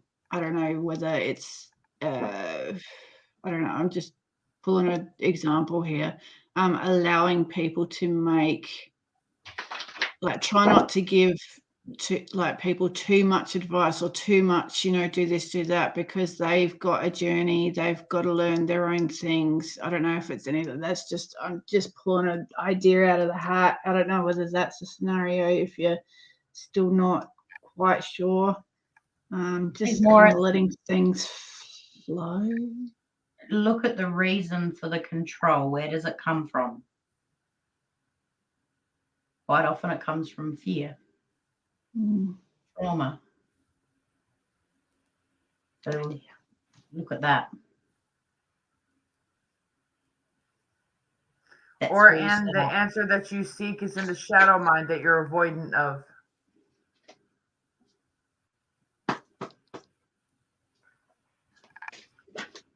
I had that happen too. The answer I seeked was in my own damn shadow mind. I just didn't want to go there. And it wasn't until my guide slapped me on the fucking head. It was like, hello?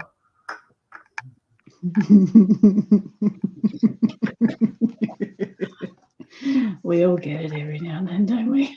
We all get it every now and then. Some of us more than others. All right, I hope that helps, Anne. Okay, Brookie. I think you were next. There's Anne. Yep, Brooke.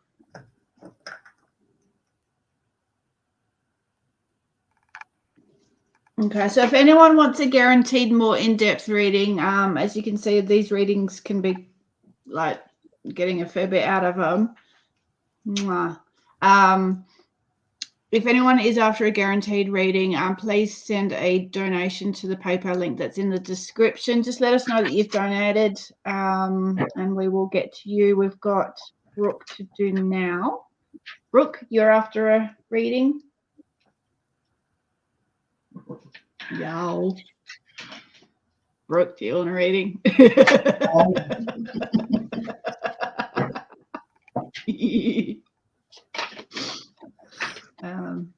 I got control for you, Brookie. How is control impacting your life? You've also got the lead card. This is about energy exchange. You know the deal with that. Lead or follow. Okay. You've also got the listen card. Mental chatter going on at the minute. I'm sure we can get him in trouble if we want to. It's funny those three cards came out though.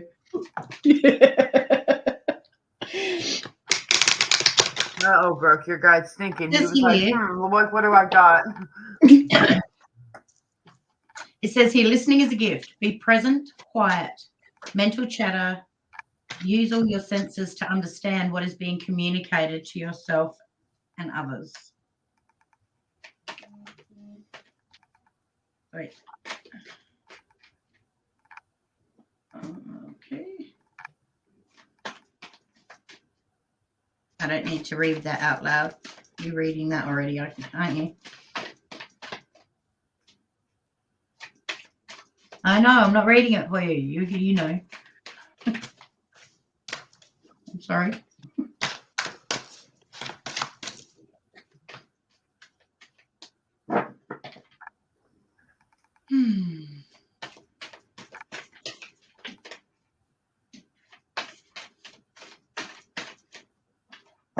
I'm not liking these cards.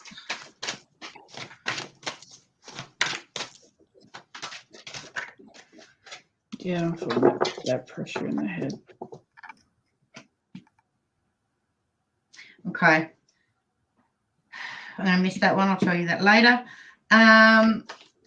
You're being asked to do more gratitudes at the moment, darling. Feeling more gratitude and fortunate. Start focusing more on the good things that are going on in your life at the moment. And you're also being called to trust your intuition. You've got a lot of emotional support and nurturing around you from not an older than you, but an older female.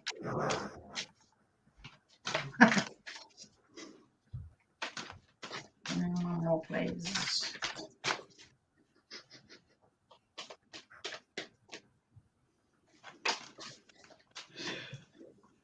And then you've got the it's time to empower yourself and change that. Feeling trapped, victimized, powerless cards come up, sweetheart. So it's time to start listening to your intuition and empowering yourself and start focusing on the good and the happy that's going on. Stop the overthinking that's going on with you at the minute. And it's what you've also got. I'm also feeling that the seeds that you've planted are going to pay off, and this is a good thing, and this is what you need to focus on. Start focusing on what you've got going at the moment that's moving forward. That sounded really vague, but Yeah, you got the cat, the independent. You are a natural healer. Your intuition is strong. You don't have to go with the crowd, and life supports you in every way. So remember, you're supported, and you've also got all your own answers, darling. And I feel at the moment that you just need to be reminded of that.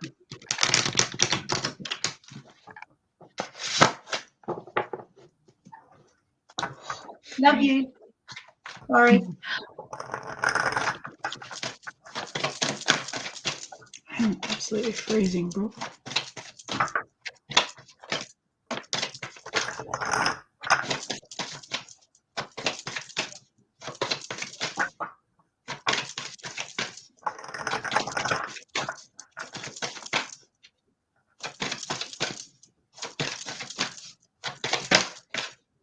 Are you feeling a bit shocked, Brooke?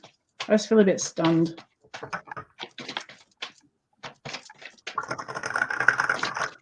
Right, no. Hey, turn the aircon on. No, I've been sitting in this aircon the whole time, but I'm just got really cold. What were you saying, entrapment?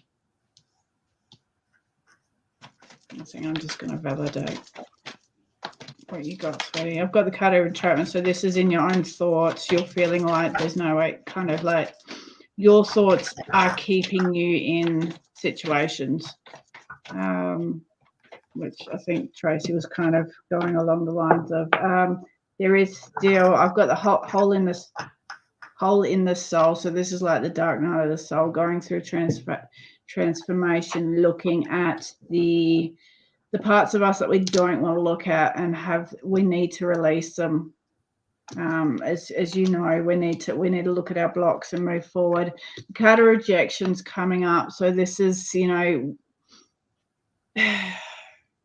self-worth. Not shocked, holding pattern. Okay. Yeah, I just feel like it just kind of like, yeah.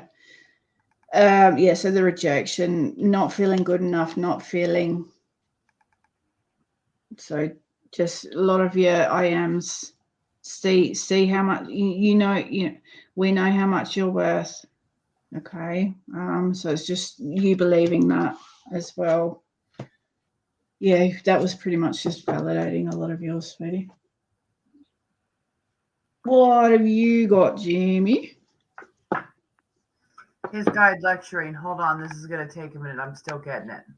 I was about to say, Jamie's not going to hide that we just did.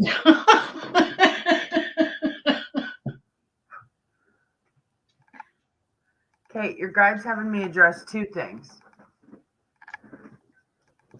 One of them is you're emotionally blocked on love or accepting love, not giving it. He says you're good at that, but you're not good at receiving it. And there's a difference. When we receive it, then we're filling our own emotional cup. When we're giving it, then we're giving from our own cup. Well, your cup's empty because you don't receive it like you're supposed to. You don't think you're worthy of that. You don't think you're something that deserves that kind of love or that kind of receiving. And your guide says you learned that a long time ago. So either in your childhood you learned that, or later in adolescence you learned that you're not worthy of receiving love. So your guide would really like you to address that first and foremost, being more accepting of the love we get. The second thing is you're extremely closed off, your guide says. You don't initiate a conversation like you want to. You won't hold a conversation like you want to. So like, even if you're having a conversation with somebody and you're enjoying that conversation, your guide says as soon as you realize that you're enjoying that conversation on an emotional level, like you're getting something from that conversation, you tend to be more throw off like this vibe that you're pulling back your energy, and you don't want to give off that vibe either. So it's more being balanced in the areas of receiving and giving love that your guide wants you to work on.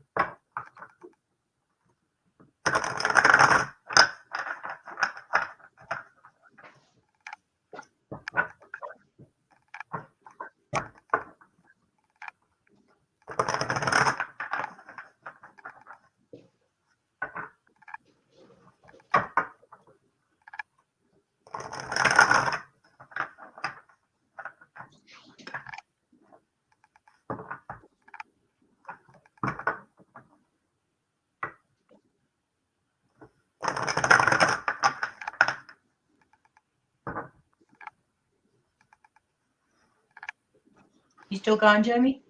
No, I'm good.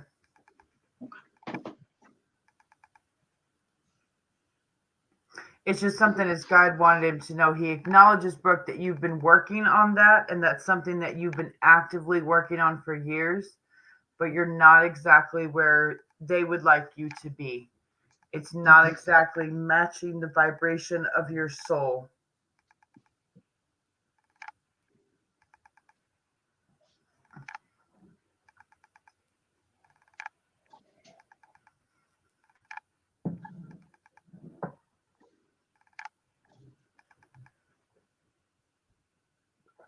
Open your heart up, Brookie. Yeah, don't make me come over there. I'll get eaten by like a crocodile or some shit, or eaten by a spider because I went too far. Bloody mozzies at the moment. Things are on steroids and in mass. Terrible out there at the moment. Next thing you know, I'm in the fucking neck of the woods of Australia where I got kangaroos around me, and I'm like, what the? Like that crocodile documentary that you told me about. Oh my God, yes, wind up. No, because I would never be that dumb to go and do a black river. Who does that? I don't know. I don't know crocodiles myself. I watched that documentary and all I could say was, they're Aussies. They should have known better. Like, hello? Yeah, no, apparently not.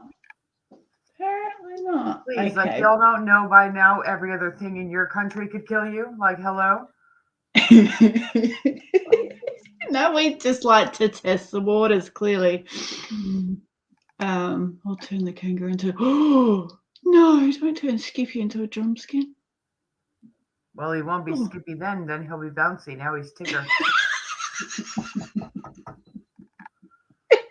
All right, Brandon's just sent through a donation. Let's give me. Then Brooke, you can tell him ta-ta for now. We love Skippy. We love Skippy. I don't honestly like the meat. It's too rich. Yeah, I'm not bad. Oh, was that hey Brianna, how are you? Was that Skippy skin that you used today? Oh, love you, Skippy. Love you, Skippy. Love you, Skippy. All right, Brandon, are you here, buddy? I saw the donation come through. Red Skippy skin. Oh. Aren't the red ones meaner though? I read somewhere that the red ones are more aggressive than the other ones. They're bigger. They're a lot bigger, the reds. We don't get reds down here. We get the greys. Well, mind you, one of the greys nearly killed my dog, my daughter's dog. They generally don't bother you. They come through here every day. Even when they're babies, they don't bother you unless you corner them. Yeah. They don't generally hurt you. They don't like dogs much. I'd be the idiot trying to call the kangaroo. Here, kangaroo. Here, Skippy. All right, Brandon, what am I?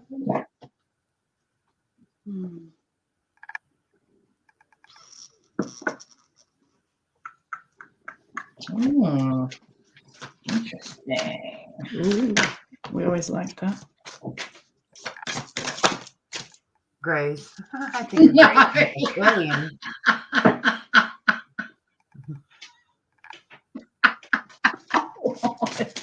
And they must shrink when they stop dying.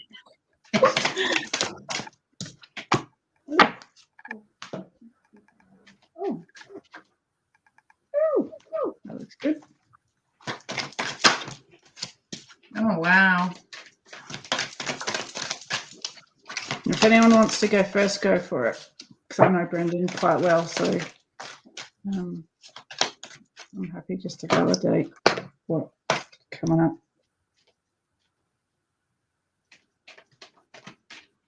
I'll go. Yes. All right. Brandon, you've got the teach card. For you at the moment, it's learning and teaching, but it's of self for you at the moment. There's things you need to learn. This is on your spiritual journey again, this one. Getting guidance and support to help you with this, which I know you've got Carly for this. But it's also about the programming that we have of what we learn and what in our life as we grow, what we taught. A lot of what we taught isn't true. And a lot of beliefs we have don't belong to us. And I feel that you have beliefs that don't belong to you still, my darling. So it's telling you that with the learning card, it's telling you to start looking at these things and start learning more, look bigger, start broadening your mind to other ways of looking at things in this. The next card you got was a crown chakra. So again, about your spiritual connection, like the whole soul in a human body type thing here for you. So starting to come into really understanding this for you, I feel sweet. And this is going to bring you a lot more balance in your life.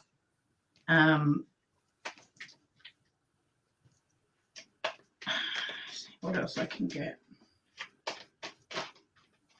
Nothing else wants to come out. Oh, there we go. No. Too many. Okay. Oh, you got my question card. What is ruling your life at the moment? Oh, hell, I would need a list for that one. Yeah. And again, you've got the assistance with this, helping to work this out. This something ruling your life at the moment. Then this is again with the teaching and learning. I believe it's a way you're seeing things, a perspective that you're going to have a perspective change with this as well. You're being told to, do you not finish things you started? There's something it's telling you to finish the things you started so that you can simplify your life as well, and need to simplify. I don't know if it's simplify your life or simplify your thought patterns. Go back to start with basics and work forward from that for you, Dale. You got the links, the keeper of secrets. Take time out from the world and be the observer. Nothing can deceive you when you trust your knowing. You see others' secrets and you keep them sacred. In silence and solitude, you will find your strength.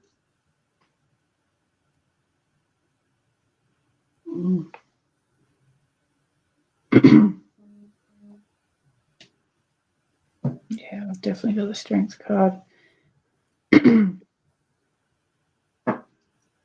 The only thing I got is, Brandon, your guide is talking about someone in your life or someone's in your life that are not giving you good, positive energy. They're not in your life to bring you anything, to enrich it. They don't go there. And your guide's been telling you for months that they don't go there, but you're not listening.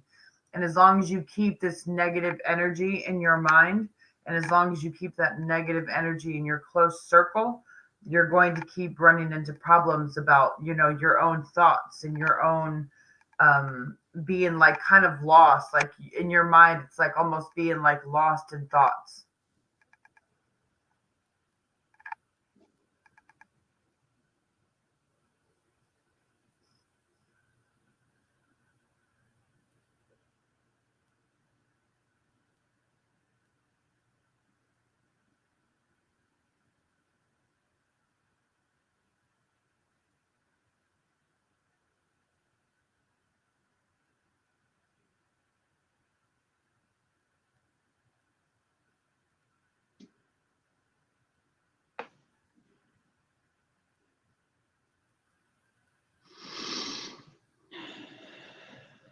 Try and look at every interaction you have with someone around you and see how you feel after you've been around them.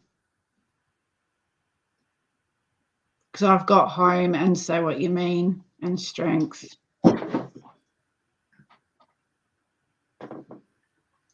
Your guide says you can't think of who it is because you don't perceive it as negative energy or things that would be harmful to you.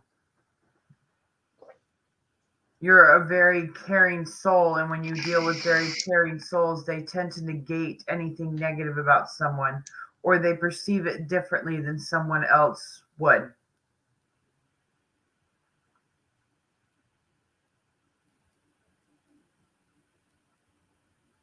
That could be what he's talking about too. You've closed yourself off so much that there's no one left. They don't like it when we do that either, and that stuff's not good for us either. If we don't see anyone, Brandon, think about it this way. How are you enriching your life with no one in it?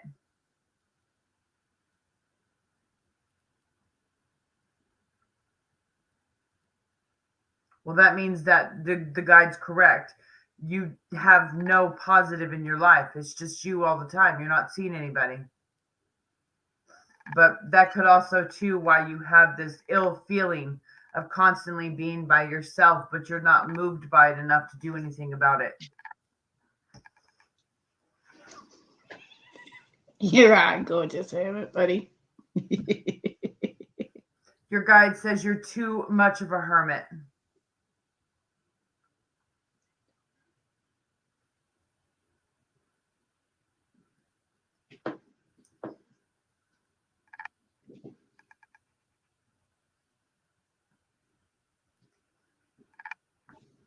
Because too much alone time, you guys, is not good for us. Too much alone time radiates negative energy because we're not learning, the soul's not growing. We just choose to keep ourselves closed off because it's easier. And It's not that you're a hermit, Brandon. It's just easier for you to stay within your own self. It's easier for you to negate people. It's easier for you to say, oh, I just don't want to deal with that. It's all an excuse. It's all a cop-out. So you can just be easier on yourself and just keep to yourself without having to worry about it.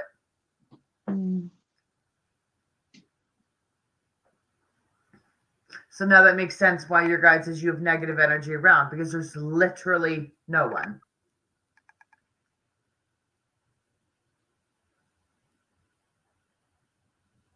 There we are. And there's the belief. Right. And that's what your guide would like you to address, that belief. It's not bringing you anything positive. It's not bringing you anything effective. It's bringing you shit. And all it's doing is bringing you negative energy. Well, no, it didn't come out of nowhere. It came from your guide.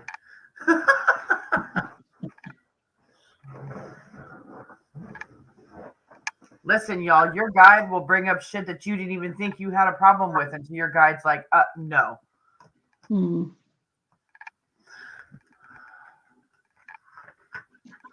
He has just started a hobby, which is really good.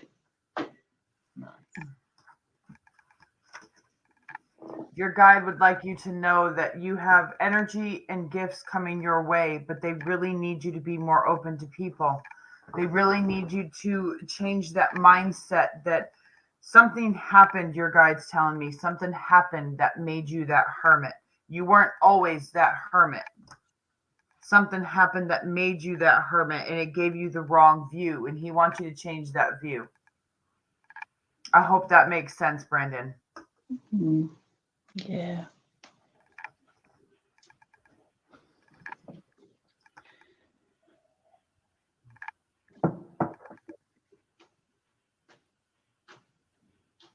Brandon's like, okay, I'm sorry. I'm done with that. I'm sorry I asked now. Whatever. No, he'll take it on board. He will. And he got another cat. Like, listen, I'm a hermit too, but you can only go so far in your hermitness. When you're in a shell, inside another shell, you've gone too far.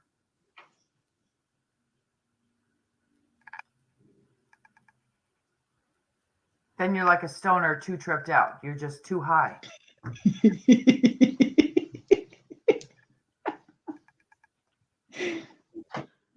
That's it, Brandon. I need you to get unhigh.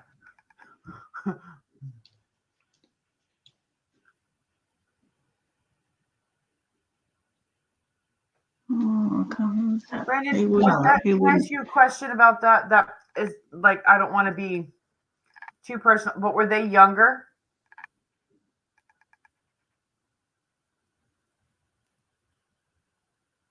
The person who took their own life, because I do pick up a young male that took his own life.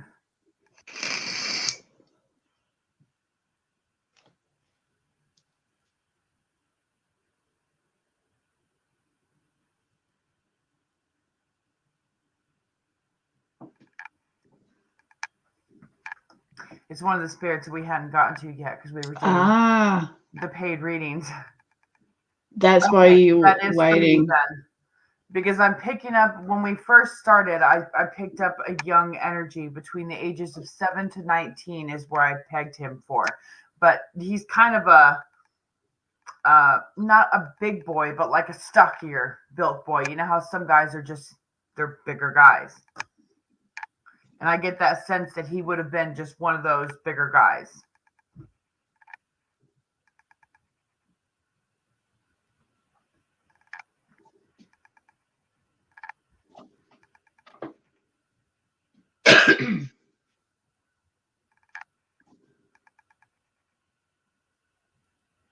The boxer. What I'm sensing from him, Brandon, is that it wasn't mental illness that took his life. There wasn't like a mental illness that made him do it. There was no actions there. It was a brain injury he got in a fight. And a brain injury he got in a fight sustained some sort of something that went wrong with the brain. And that triggered what appeared to be like a mental illness, but it wasn't. It was actually a TBI.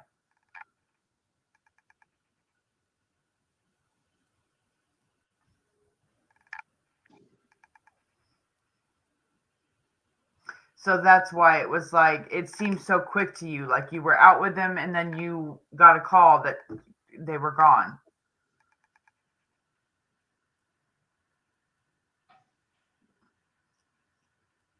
But he says the issue actually started at least a year prior from what he remembered.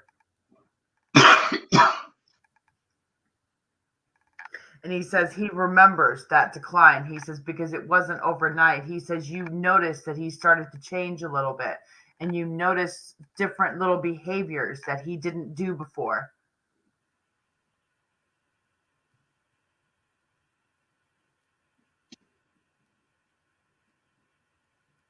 But he said there was no way for him to know or prevent my passing. And he says your guilt and why you become a hermit is you feel that you could have done something, or that maybe if you had just stayed with him or talked with him, or there could have been something you could have done, and there wasn't. It was just his time to go.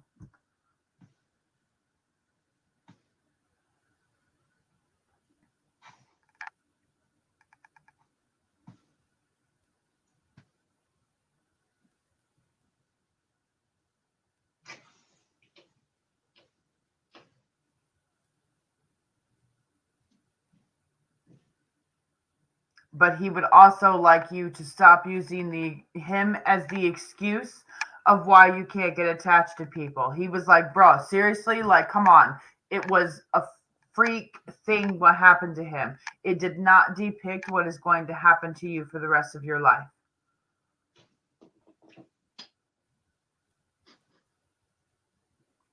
But that's just it, Brandon. He says there's no way for you to have acknowledged even the behaviors you did see, the subtle little changes that you got. That wasn't enough for you to understand a TBI on the level that he had one. Because what I'm seeing is he's actually showing me like the impairment of the frontal lobe. And the impairment of the frontal lobe did not allow him to regulate his emotions properly. So it was like in his mind, it was kind of like being everywhere at once. And it was kind of like being emotionally everywhere at once. A TBI is called a traumatic brain injury, and he sustained a major injury to the frontal lobe. So either someone hit him on the side or someone hit him head on, like in the forehead region, and it was done. It disconnected and severed connections in the brain to the emotional side and to the behavioral side that he needed. There was nothing, hun, he says, you could have done to prevent that. Nothing. It was just literally a freak mistake of his profession. That was it.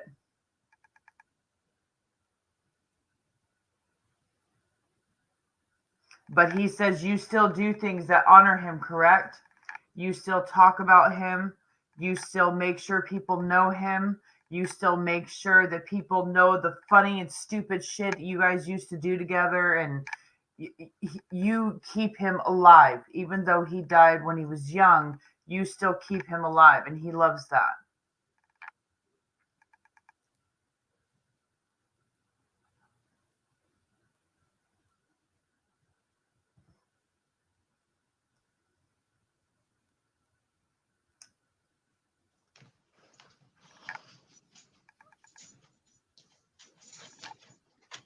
but he wants you to hang on to not how he died.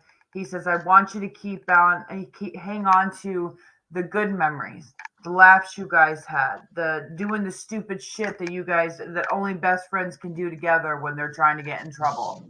You know what I mean?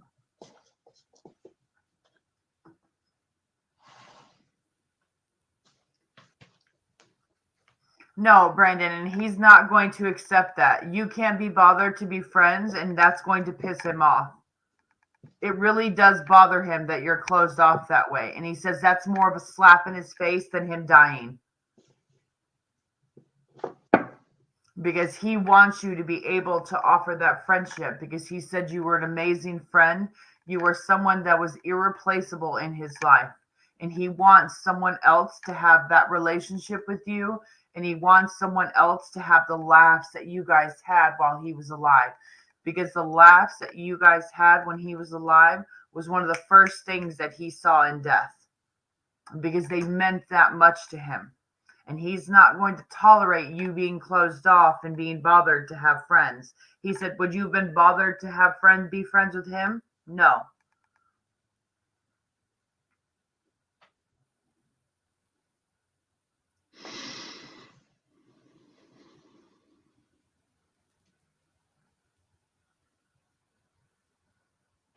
You're still young, buddy. You've still got a whole life ahead of you. He says you're using him for an excuse, and that's not acceptable. His death is not an excuse. It happened. It is what it is. And he says he recognizes and acknowledges that that was young. But he says some people die young, and at least he died good looking. Oh, we just went below the belt with that one.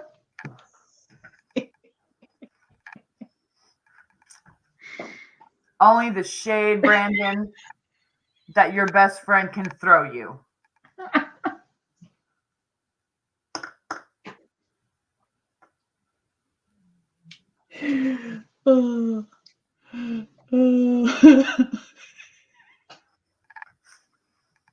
But he would like you to stop using him as an excuse, because it really bothers him you do that.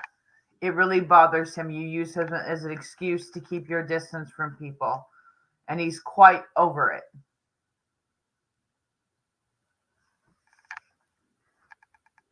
He said, don't be mad, because one of us gets to die young and the other one is going to be old.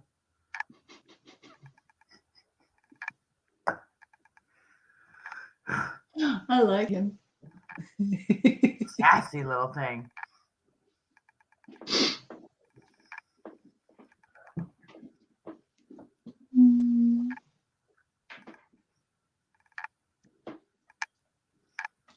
Because he said you blocking out his friendship, and what that friendship meant to you is an insult to him in so many ways.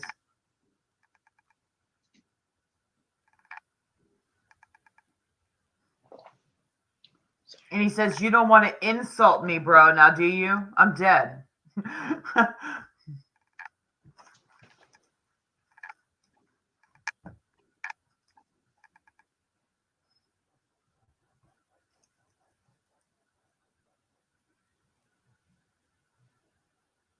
Oh, now he's giving me shit. He's like, it's weird what you can do. You know that, right?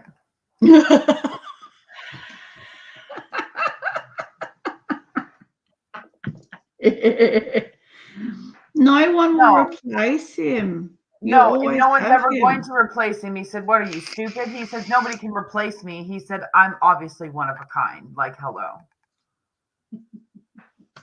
Oh my God, you two would have been a pigeon pair.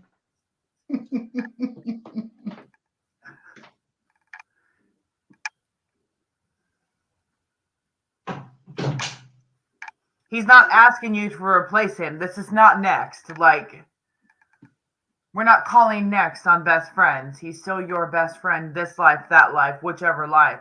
He's asking you to have that with someone else, to have a friendship with someone else. He wants you to be able to have that friendship that you guys had, that connection, because he says there was nothing like it. He could totally come in your house like cussing you out left and right.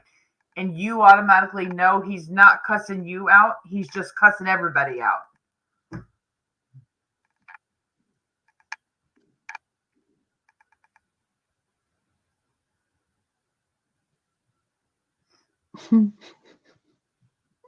Getting drilled, buddy.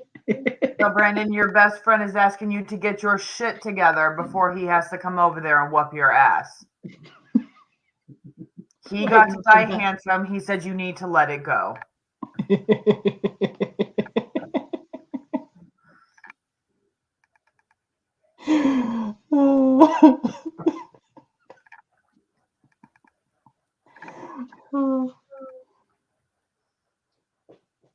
He said he did not handle the situation right. He didn't know to reach out, and where he admits his mistake was his ego.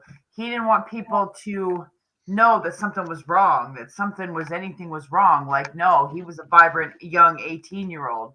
Nothing could be wrong. Well, yeah, something was horribly wrong. It's called a fucking brain injury.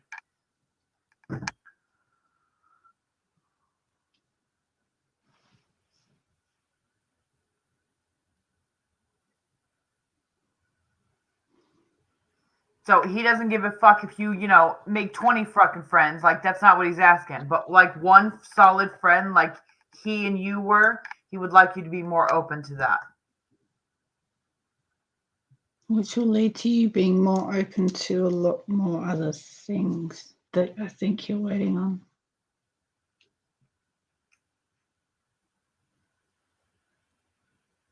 That's what I got. What?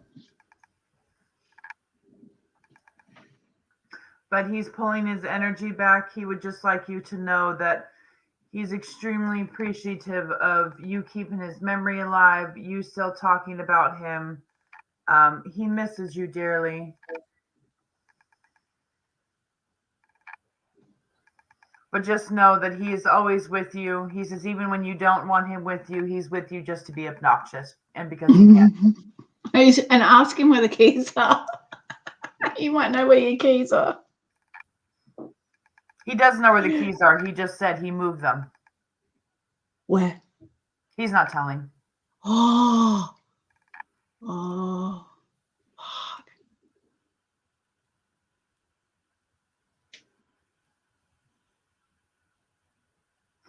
No, Brandon, that's not the rule. That's your excuse.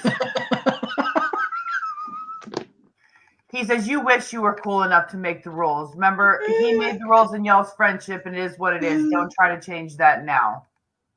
No, okay.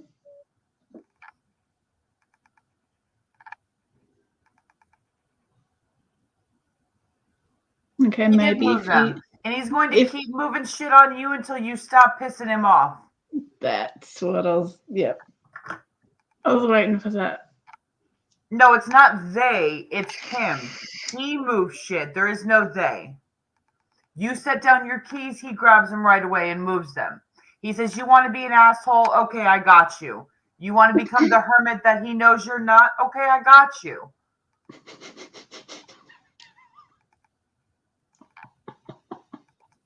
He says, it's okay, bro. I got all fucking eternity. Let's go. After I get my key, I don't think he's going to play that game, Brandon.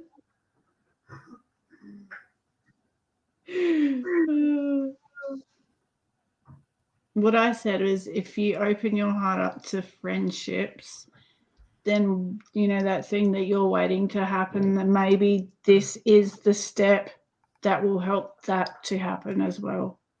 Love nice try, Brandon. He's laughing at you. He says, you don't think I've heard that before? What'd you say, Tracy? I said love can't come in if you can't love a friend. You can't love a lover. Right. And you can't, what are you offering a lover?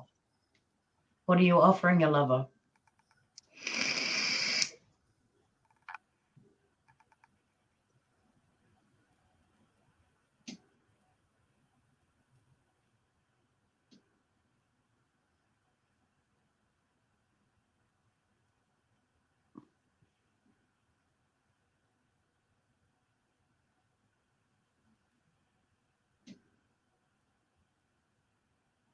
Just make sure you know, Brandon, on that side, he is at peace.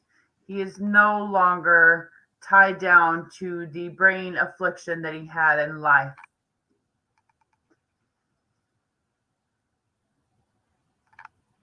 Go have a giggle with him.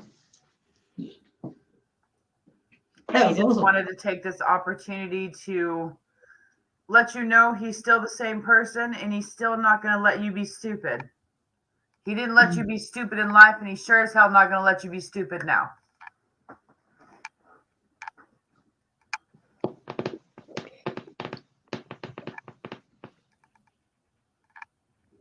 I'm glad you came back, Brandon.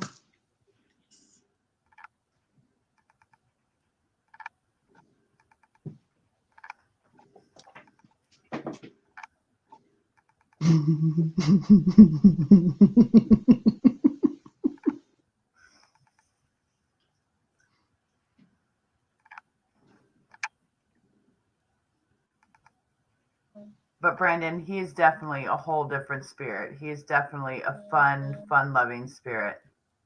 I can see why you greatly miss him so much. He says he knows it's hard to lose a friendship like that, but you will find another friendship that means just as much to you, and he wants you to have that.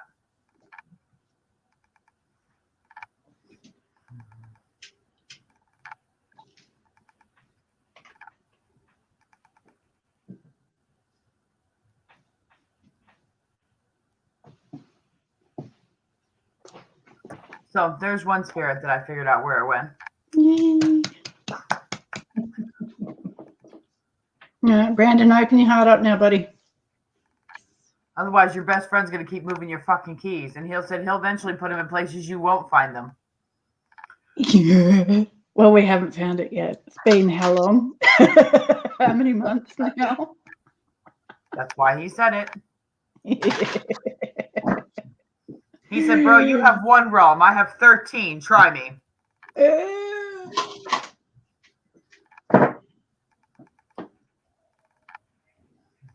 And I'll be on your case about this like you were on my case to watch Lock and Key. And I do thank you so much for making me watch that Keen like every year. Yeah. Yeah. He's going to keep moving shit and losing shit as long as you keep wanting to lose the fact of how important his friendship was to you. Because that's what he feels like. You've lost the key. Lock and Key. Put that key in your locked up heart. And he says you want to keep fucking with the key that locks up everything. He says, all right, he'll take them in real life. And we'll start playing with keys.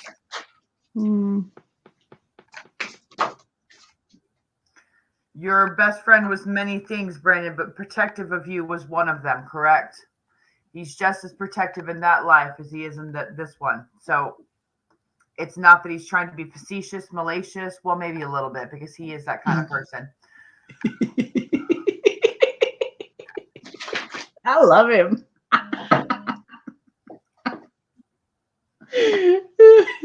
Just don't come here and hide anything in here, please.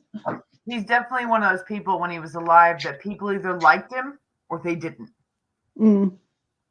There wasn't in between. You either really loved him or you didn't.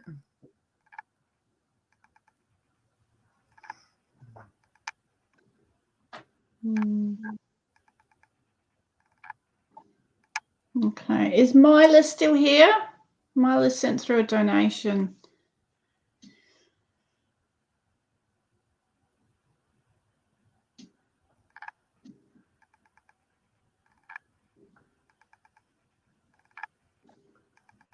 And who were you hoping to get? Leslie, was it? Yeah, I was going to do Leslie.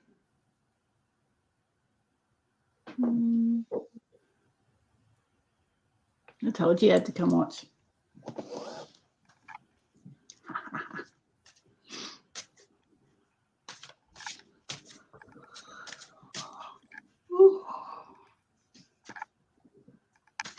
Okay, Mila. Are you here, sweetheart?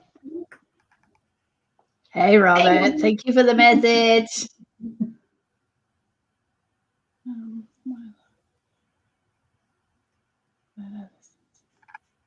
I'm glad I listened to you about them.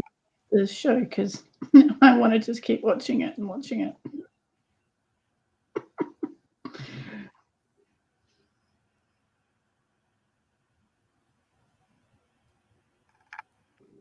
Absolutely, Donna. Is Mila still here? I can't tag her. I could if I had a phone. It's so funny. See? He asked what episode you on, and his best friend goes, we're on the episode of Finding the Lost Key. I don't know, probably about the second or the third one. I don't get a lot of time to watch it, but I really like it. My goodness. He's like, bro, what the fuck?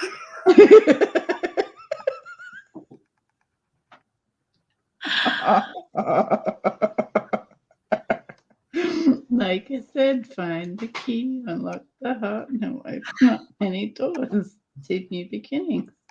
He's just being an ass about this key. Like, I know. You know what's funny? Because he knows exactly where it is. Dude. All right, bro, start making some friends quickly, or then you'll get your key back. He says you better hurry while he has a memory of where it is. He says it does slip on that side.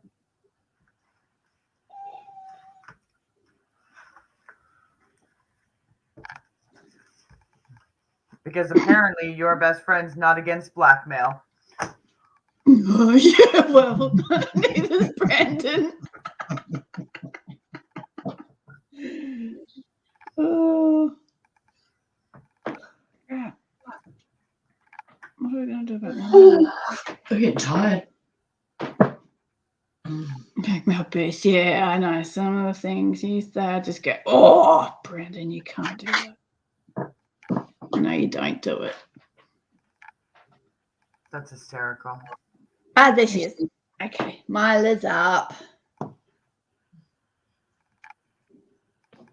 Okay. Leslie, are you still here?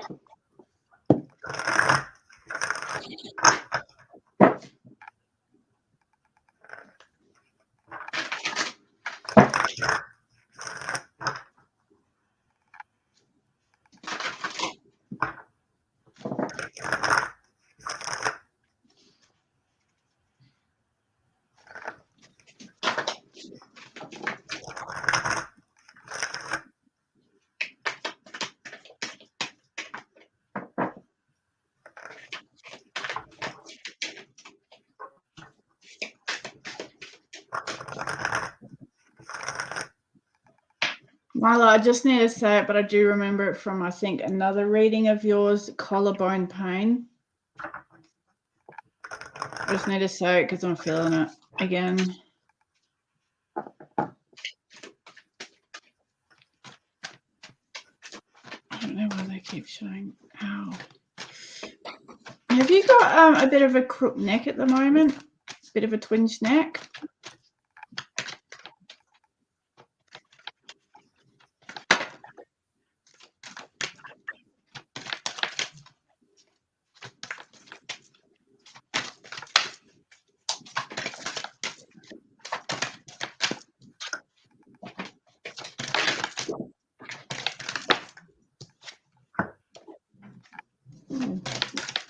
Are you feeling a bit under pressure, sweetie?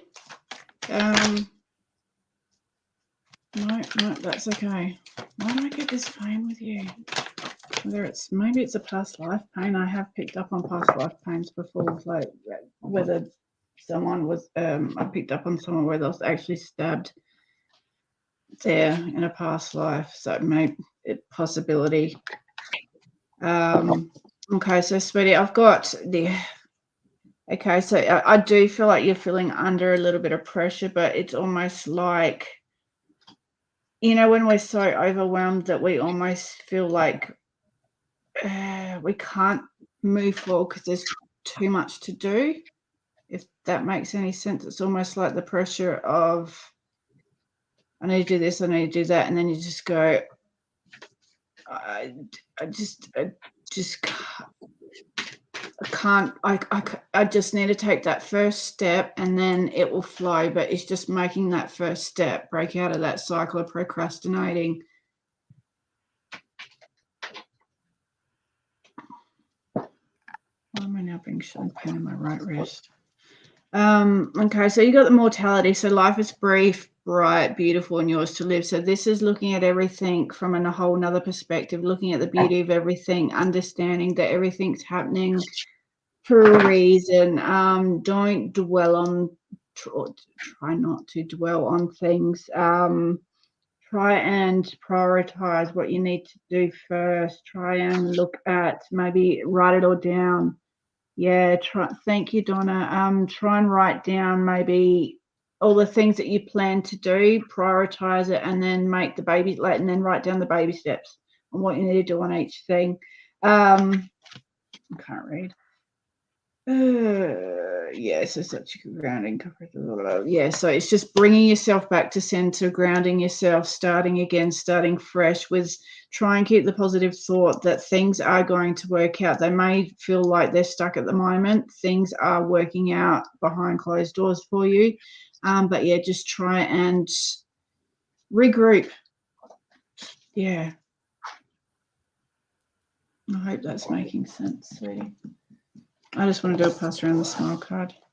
What is that saying? Okay, yeah, just as a, yeah, okay, thank you. Just a little confirmation. Clear your mind, take a walk, bath, or meditate. Clearing your mind is important and moving forward for you right now. So relax, everything is okay. Everything is working out perfectly in this situation. Will resolve effortlessly. Expect miraculous solutions to unfold. Try to do everything, but it drains me. Yeah, try and if you can, if there's a few things that you can ask for others to help you with, sweetie.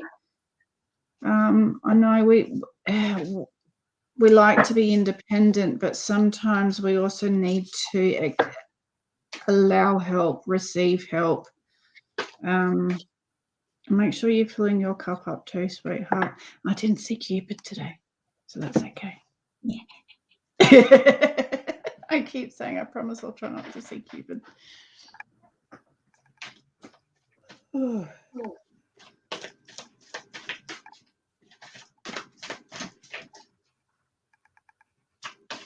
that's me done, sorry. No Cupid.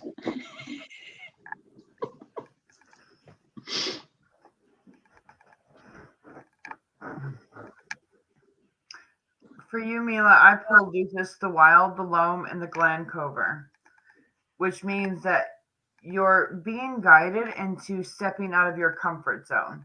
You're being guided into taking this wild energy you have, and the Loam says finding a different place that suits you, finding some place that is just your own, because she said every place you step right now is for someone else.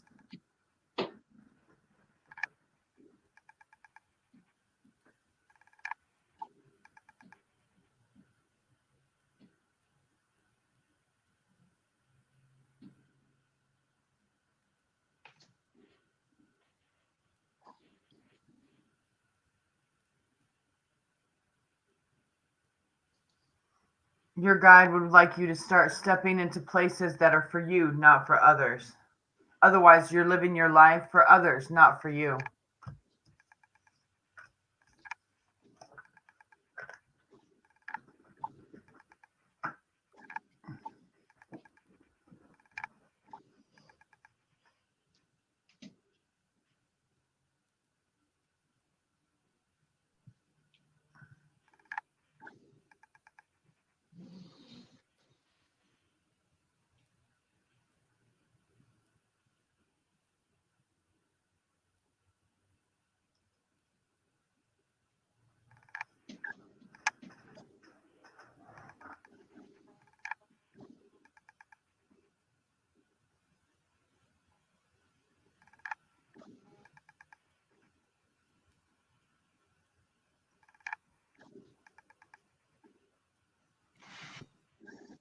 Right, and your guide says forgetting about yourself is going to have dire consequences on your health, Mila, if you don't stop doing that.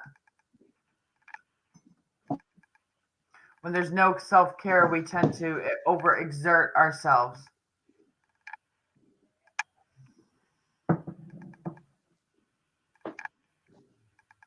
Is that my internet cutting in and out?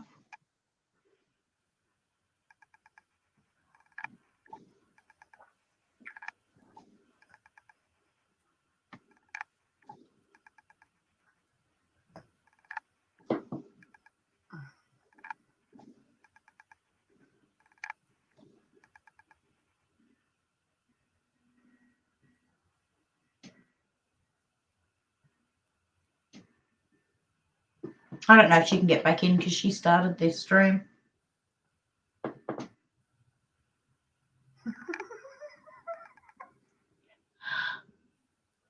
And I don't have my phone to message her. You might have to Let message me see her. if I Jen. can forward her the link that she sent us, maybe. Yeah. Hold on.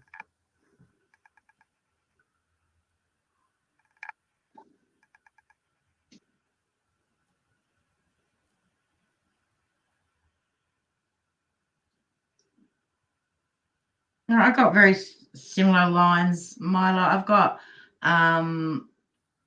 the release card. This is about hanging on to things. So it could be people, materialistic things, beliefs, but it's hanging on to things. And when we hang on to things, it causes stagnation. It's just telling you to let go and allow things to flow. Okay. And then if you can let go of things, then new will come in for you. And there'll be much better things. Okay. Yeah, I've got the same thing. It's time for use, recharging, rest, recovering, taking care of yourself, knowing your worth, acknowledging your worth, that sort of stuff as well. I was thinking it was 3, Oh, so I sorry. wanted to. It's okay. Oh, here you go. It's emotions, letting go of emotions as well. And you got the tiger, the fire. I choose to be unstoppable. My passion is my power. I am bold. I am brave. Mighty forces come to my aid.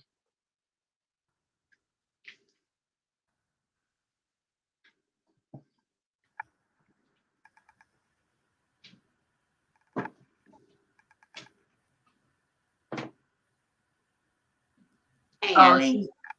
she said her internet's messing up. She's flicking to her phone. Okay. I don't know what that means in Aussie language, flicking. I'm like thinking she's throwing her phone. No, she's on her laptop, so she's going to come back on, but on her phone. Oh, okay. Here in the States, when we say flick something, we mean like throw it.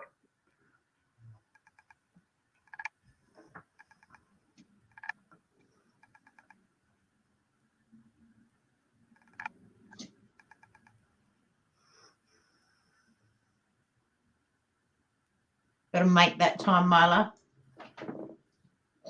Yeah, definitely making some self-care time, Mila. It's definitely overdue.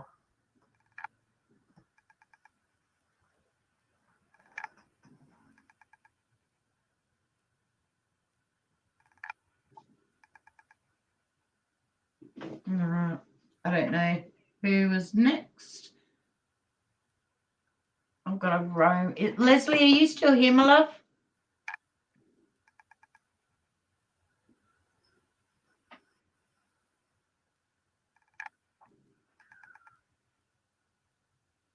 Nope.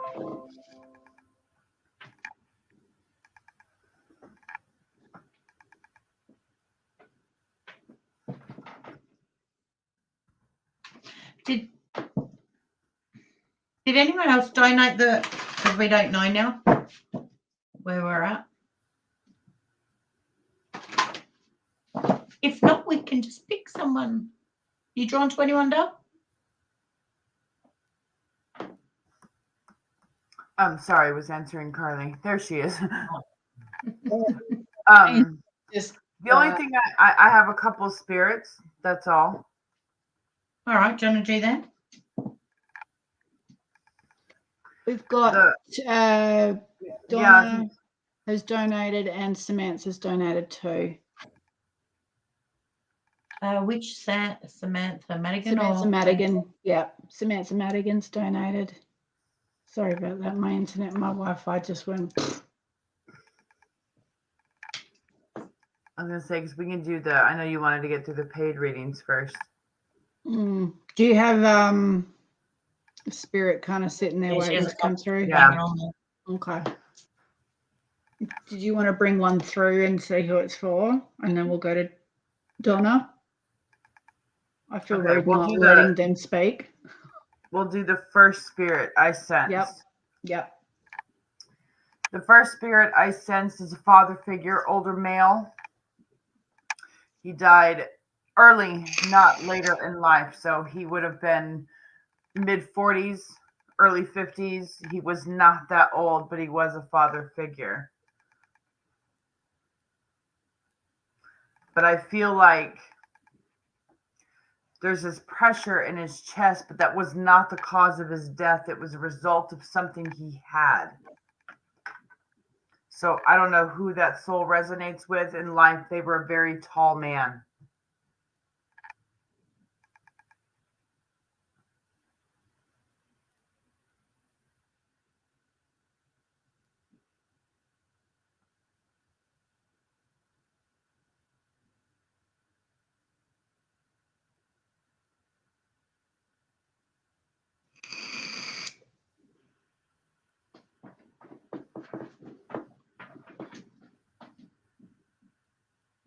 Okay, so you're not sure how he died though.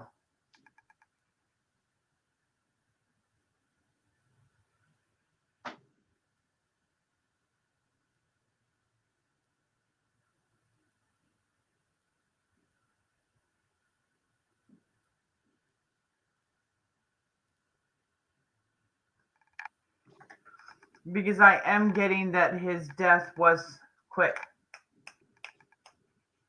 which usually is my symbol for they took their own life. It was quick.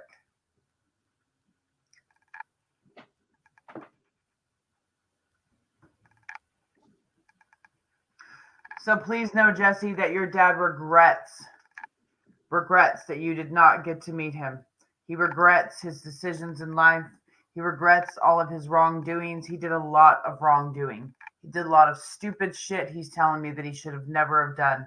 He got into things that he should have never have done, and he was not the dad that you deserved. And he wants to take the time to acknowledge that and to let you know that he does recognize that, and that, you know, he is also thankful that you're in a place that you're no longer mad at him for that, because he says you were very angry with him for a while about it. You were very angry that he didn't even wait, you know what I mean, to get to know you.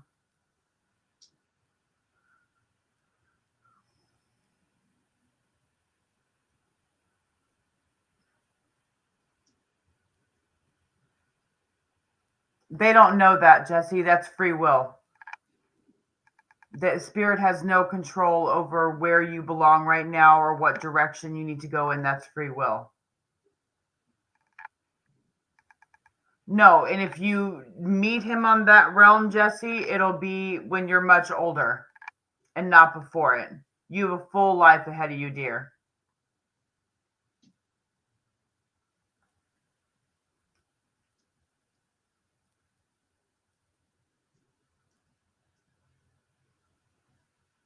Because he sees you tracing his footsteps, he says.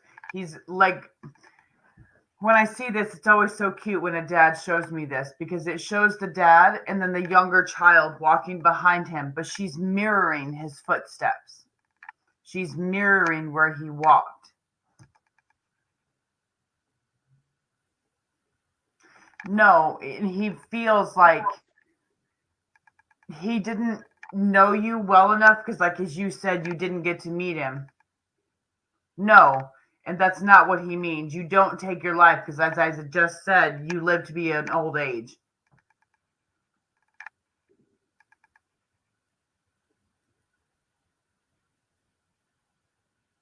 No, and I get he knew nothing, Jesse, because his mind was not with him at the time of death. His mind hadn't been with him for a while in the time of his death. Like, it just, he was not emotionally present.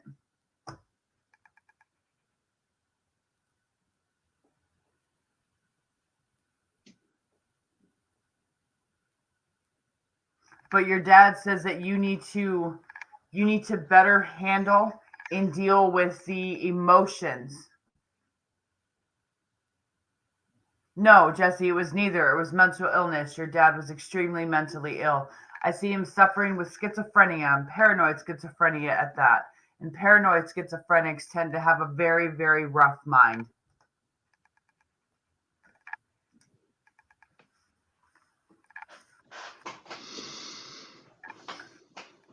But he would like for you to do it better, he says. That's what he wants for you. He wants you to do it better than he did it. He wants you to live a life that he did not live.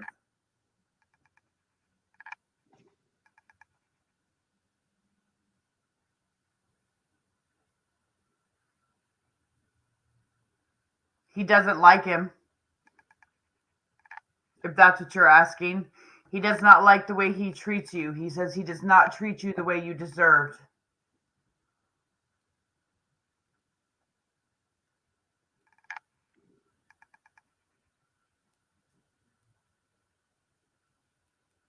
And that's what he wants you to do, Jesse. He wants you to live a life free, because that's one thing your dad in life was never. He was never free. When you're paranoid schizophrenic, and I'm a mother of a paranoid schizophrenic, when you're someone with paranoid schizophrenia, like, they are never free. That's 24/7. And your dad was literally a chain to a mental illness that people at the time of his death did not fully understand, and we're still working on understanding. So he says that's one thing he wants from you, is for you to live your life freely. Don't live your life, and that's why he doesn't want to tell you anything about what to do or how to live life, because he doesn't want you to walk in those footsteps. And the only thing he has is his truth. The only thing he has to tell you about is the footsteps he's walked. And those are not footsteps he wants for his daughter. He wants you to walk in completely opposite footsteps. But he says you have got to stop taking in men that you need to fix, because you get that from losing your dad so early. You take in men that you think you can fix or that you can help, and you can't do that.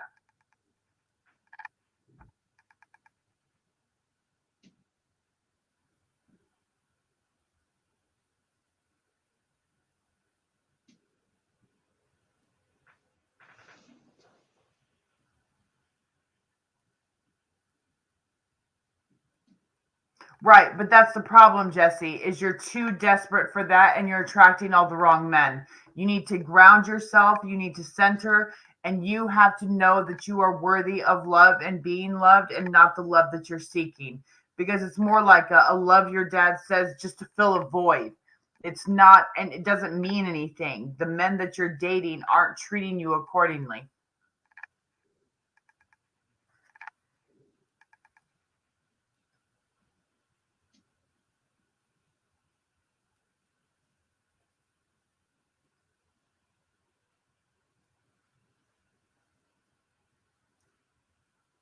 Right, and he does be seeing you being in a happier place, but you're still not picking good men for yourself. And that's his main issue, is you're not picking good men for yourself. The person you are dating now, your dad tells me, is a little bit of an abusive person.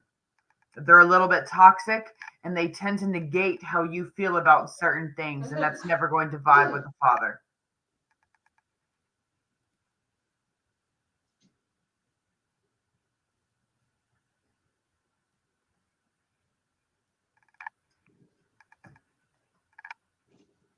So he says until you find a man that doesn't do that, he's not going to be happy, and you're accepting less than you deserve. Because he would not have done those things to you. He would have not have negated how you felt.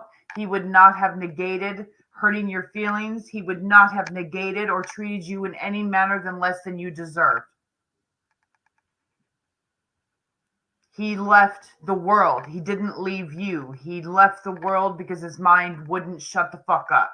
Like, he just couldn't get peace, and he was done with it. And that's what he wants you to understand, to separate. He didn't leave you. He left his mind. And you have got to stop doing what you're doing, hun, and just accepting whoever, because you have this need to be loved. It's not accepting whoever into our lives. It's accepting those worthy.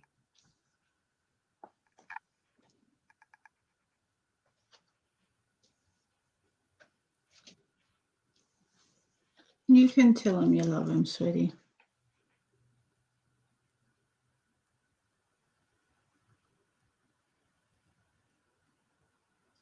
And that's what he wants you to remember, Jesse, that even though you guys did not get that relationship as father and daughter that he wanted also, he does not want his daughter to accept less than what she deserved. And he's not going to accept, as he puts it, these punk ass bitches that you keep dating and bringing into your life that are not worthy. He wants you to remember the one thing that he was happy about when he found out he was going to be a dad, because he did know that he was going to be a dad. The one thing he was happy about was she was going to have a better life than he did. And that does not include you accepting men because you don't feel worthy, because you don't feel worthy of that love. Your dad wants to correct that right now. You are loved. You have always been loved by your father, and you will remain to be loved by your father forever, literally. That does not go away.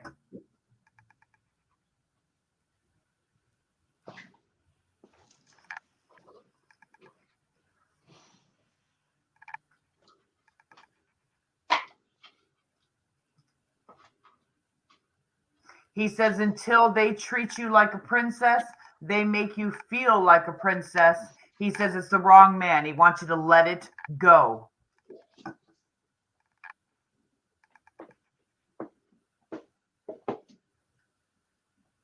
Oh, don't apologize, sweetie.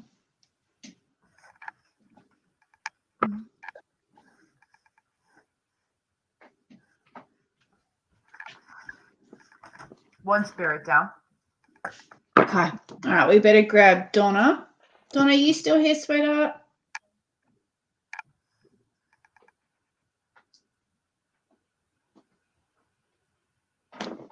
Hi, everyone who's joined us. We probably won't be on for too much longer.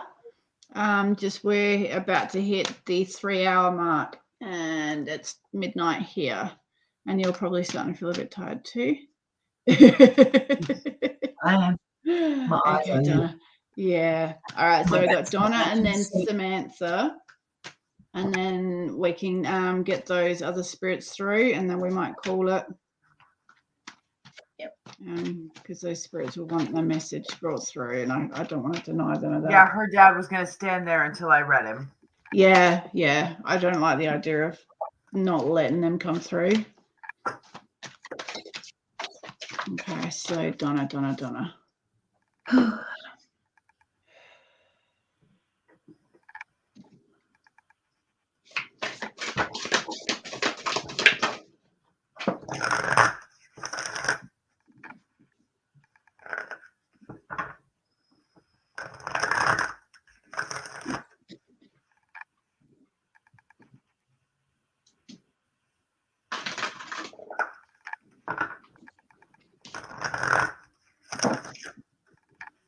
Donna, I'm feeling a bit of churning in my gut at the moment.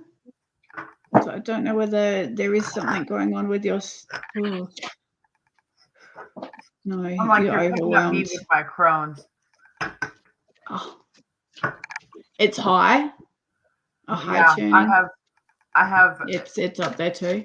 I have small intestinal Crohn's, so it always hits like right like mid gut, like right here.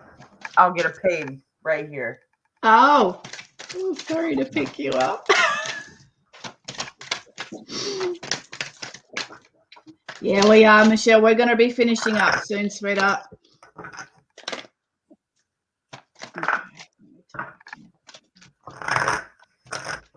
And then I go live later. Oh, you live again? Yeah, I go live today at noon. There we go, everyone. Jamie will be live on the Dark Phoenix page. So if you all want to go over and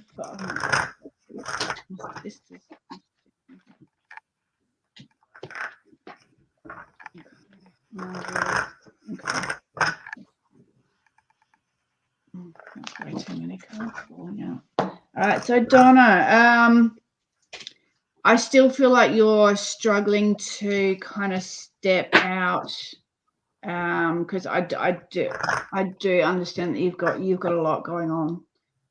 There a link to hang on.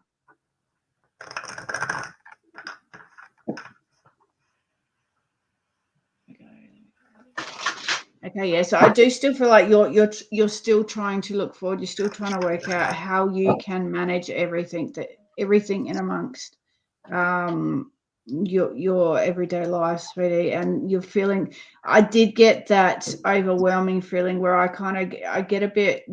It's not quite dizziness. It's almost like just a wave of energy that kind of almost makes me feel like I could pass out. But I do feel you're feeling the pressure from everything, feeling everything kind of taken down on you. They are asking you to try and step into just focusing on yourself as much as you can. This is really important, and try and release those, if there's any resentment, guilt, shame, any of those feelings, try and release them. Because it's almost like they're holding you back, if that makes any sense. And obviously when we do feel overwhelmed and frustration tends to come through, and then our temper can tend to overflow a bit. That has happened a few times in the last few weeks. Just try and keep yourself as grounded as possible and try and stay in the present. Because when we get so overwhelmed with everything, our temper can rise. This comes out of, it can try and look at where this anger is being built up from. Is it not being heard, not being seen, not being helped, not being, all of those kind of things. And if you can find out where this anger is coming from, then you can start working on how to manage, how to move through it a bit easier. Try and take some pressure off yourself, whether you can ask for family to help. I hope that makes sense, sweetie. Oh, my throat.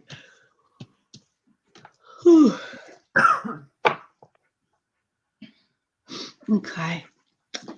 You guys got something for Donna? I've basically, everything I've got for Donna here is just about taking time for herself, even if it's just 5 minutes a day, understanding that only you can look after yourself and you must make the time for this. You decide what happens in your life. At the end of the day, you decide where your time goes and where your energy goes, where your thoughts go. You're being I'm being shown here that you need to not just take time for yourself, not just take time for yourself. It's also about learning or finding time, finding that playfulness and that joy. I feel like there's not a lot of that in your world at the moment, darling. And you need to find that again. Also you've got 2 lots of the mastering the skills as well. I'm not exactly sure what that means in this reading, but it's slow change, step by step. Start initiating things into your routines that is self-care, time for yourself. Try and find the playfulness, and it's just change and modify the direction a little bit to incorporate that. And you got the Deer, which is love. Be gentle with yourself. You heal with the power of love. See the light in all things and acknowledge your self-worth and grace. I hope that resonates still. Donna, what I'm getting is from your guide's telling me that it is very important right now to express boundaries. He says you've always had a problem with setting boundaries, be it with people, be it what you're going to give to people, be it how much you're going to give to people. You really need to start setting up boundaries, because your guide's talking about people have been pushing boundaries and you're not really expressive of when they push those boundaries, or when you're tired and you need to settle down, and you're not one of those people that are going to be like, no, I can't do that right now. But you need to start doing that. You need to start setting boundaries with people.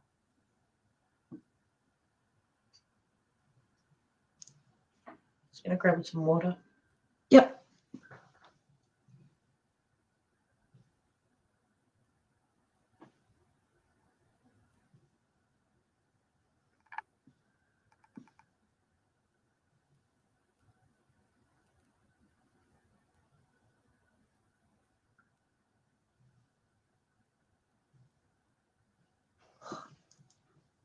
Got a hair that keeps tickling my forehead.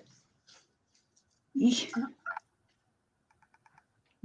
Right. You're and your guide very would like you to giving. work on that. Saying no. He's like, it's not a crime to say no. Mm. I know sometimes it feels like it is to that giving soul, Donna. It feels like you're committing a hate crime because you said no. They'll live. But your guide's like, you are not committing a hate crime. You're committing an act of self-love, and you just don't have the energy to give. Mm. Because your guide says you're one of the most giving people they've met. So there's no reason for you to even think that you're not giving enough. Mm.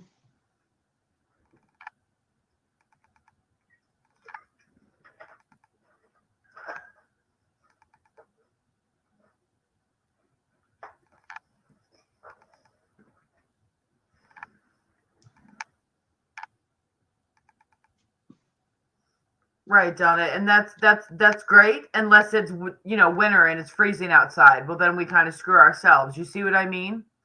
So it's good to be that way up to a point. And your guide says you reached past that point years ago.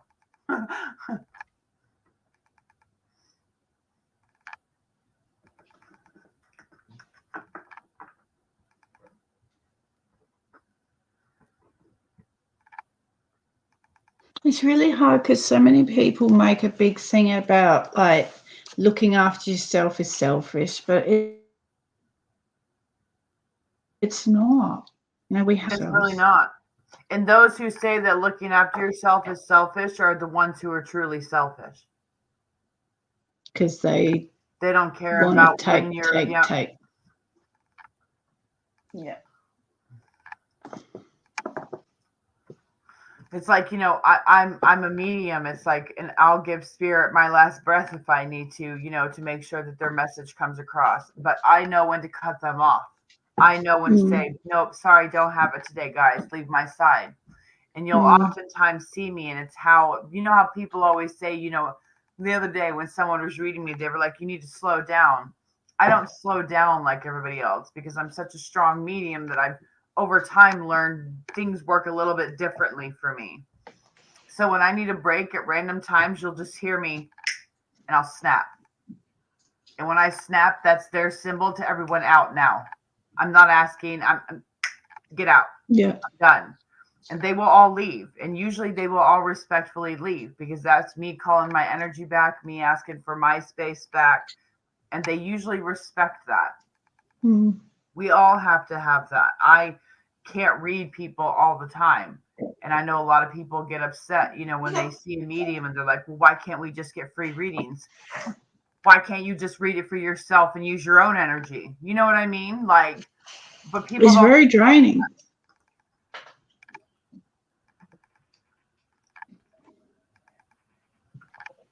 I'm just saying, Donna, there's a reason people have those boundaries. There's a reason that our guides tell us to protect our inner energy.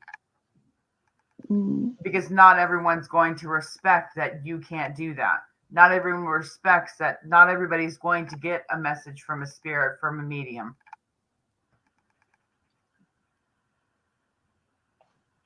Donna's very gifted herself. Right. That's why I said it that way, because she'll understand that. Like, you just can't keep giving. Like, that's not a vibe, Donna.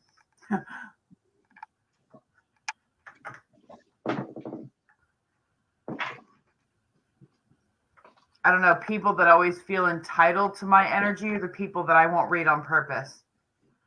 You are not entitled to anyone's energy. You are not entitled to take anyone's last of anything.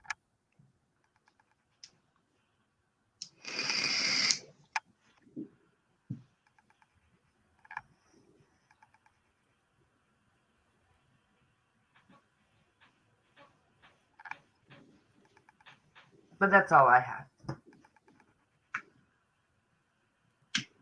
Tracy, there she goes, making me want a cigarette.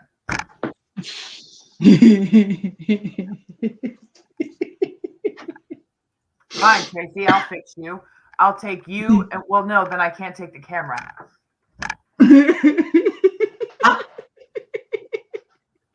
This is savagery. You're welcome, Donna. No, Fiona, we've got one more donated reading to do. Sorry, that's Samantha. And then Jamie's got a couple of spirits that have been wanting to come through. So everyone that's here, if you just want to hang about, just in case these spirits are for you. But after that, we will be finishing. So we've been going for about 3 hours, and it's time for us to finish up. So we're going to get Samantha Madigan now. You know what? I can go smoke a cigarette. Y'all just won't be able to see me. Who cares if they can see me? Exactly. It's not like you can see spirit with me. Exactly. Kelly's going to have a smoke with her. No, thank you, Kelly. I get paid out all the time for smoking on here, and I don't care. No, it's okay, Fiona. It's okay, Fiona. Okay, Samantha. Where's her comment? Hello, Hey, Kelly. Carly. How are you? You're up late too. Yeah, Samantha.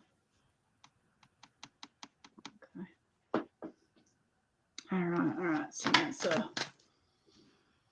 All right, Yeah, I do apologize. My readings do get a bit less energetic towards the end of a live.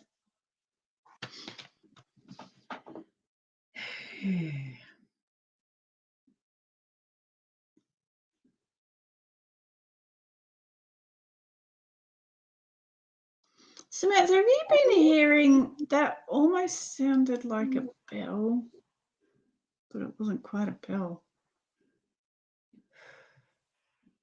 No, it almost sounded like a tune on a what are those electric pianos? Keyboard thing.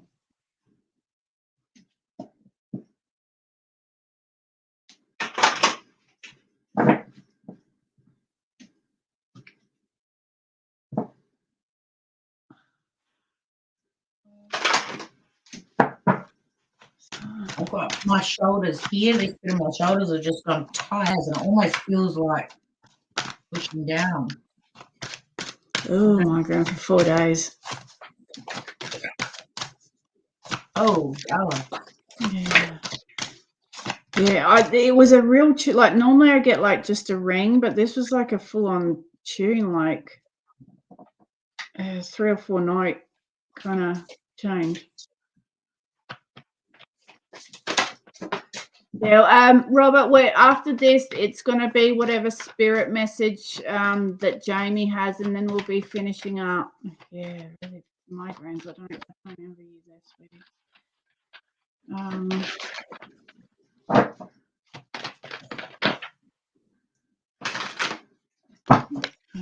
All right, so sweetie, the first card that's come flying out is there is a situation that you're in at the moment, and if you are struggling with it, if it is quite a tough situation, just know that there is a specific reason why it's happening.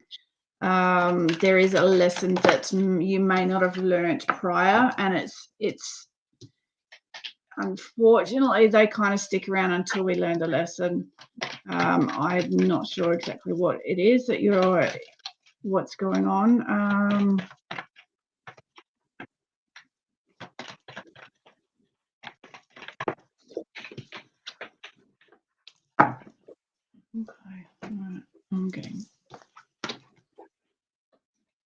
Okay. I do feel that maybe it's in regards to boundaries with certain people, because you've got almost have a prize trying to please everyone, but it's in reverse and coming after the lesson. I do feel that it's the you got booted. Oh, hello. There we go. Apparently, you cannot unplug your computer. It unplugs you from everything.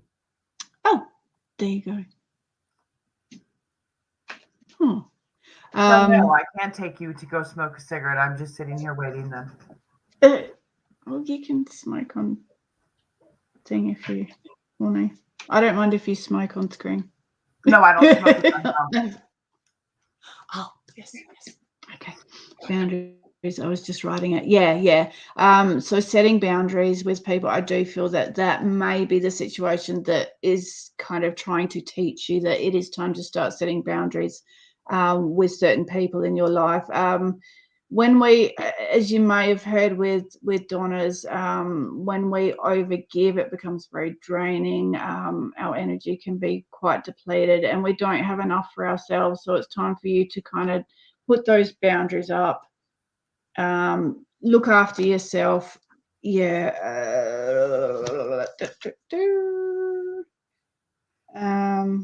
Okay.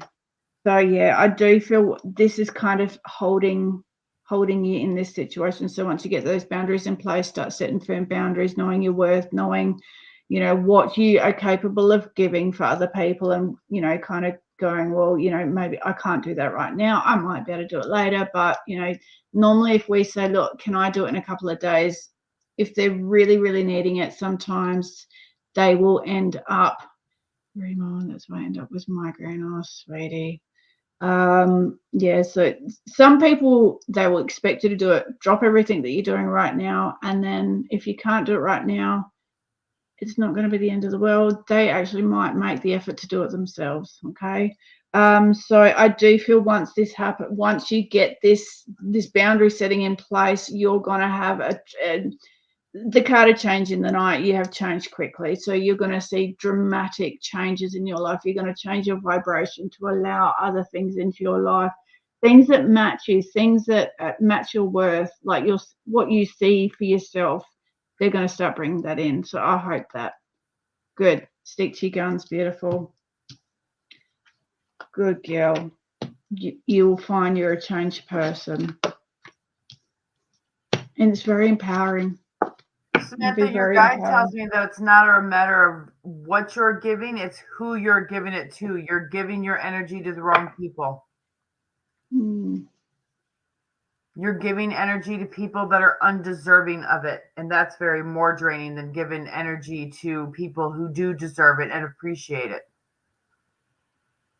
We get a different energy back when we give to people who understand that we're giving them something that's worthy. We're giving them something that belongs to us, our energy, our choice to listen to whatever, like, if something's going on in your life, or if we're giving you something that you need, like food or something like that. When people deserve it, they give you an energy back. And when they're appreciative of it, they give you an energy back that the soul automatically gets. However, when you're giving it back to people that are entitled to it, think you owe it to them, because you're my friend, you're supposed to do this to me. Those are people we don't want to give our energy to, because we're going to get negative energy back, not positive. And that type of energy is far more toxic and far more draining. So your guide says it's learning boundaries on who to give your energy to and who not to give it to. I hope that made sense. If not, ignore me.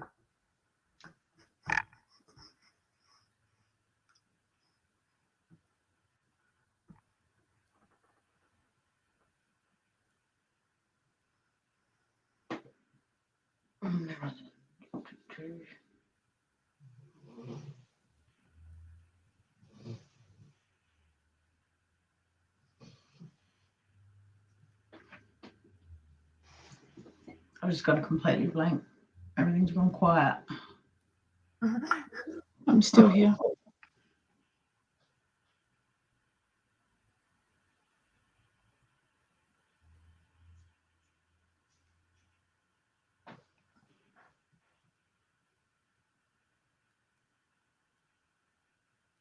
That's okay if you don't have. No, I'm blank. That's okay. I was holding it. Am I holding it? Oh, No. sorry. That's right. I'm getting tired. You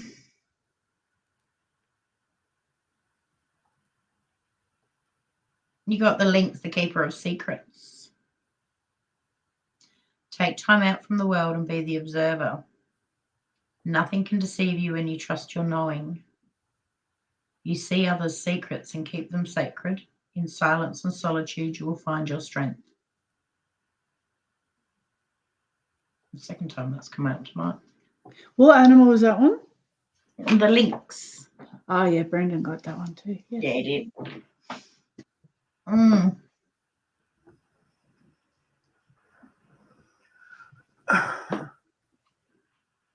Okay.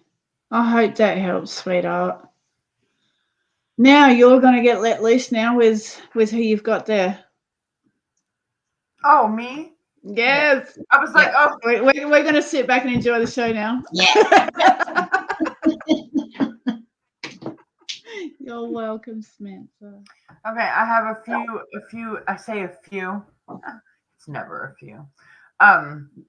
Ones that I'm allowing to come through because we don't have time for all of them, trust me. The ones that pull me first are a grandmother and mother energy. That means she's both. She was a mom and she was a grandmother. She died of what seems to be a stroke, but she was sick before that.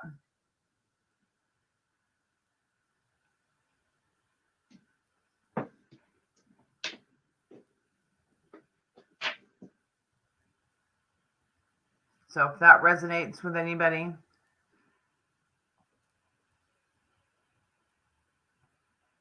It could have been somebody here and gone. Who knows?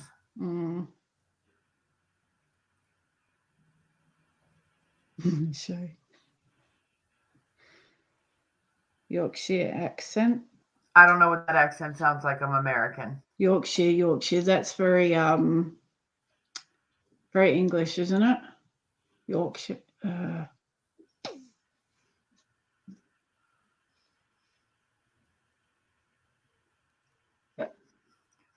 I get like she had a lot of health problems before she had the stroke, if that makes sense. Like either she had to have been diabetic or something of that nature to where that she could have gotten very sick from.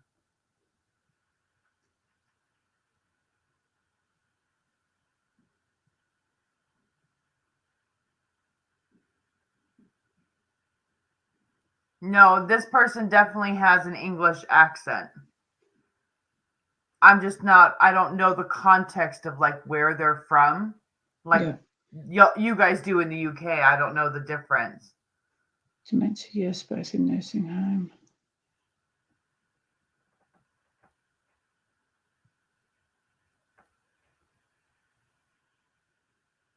That Jean is in the name? Jeannie?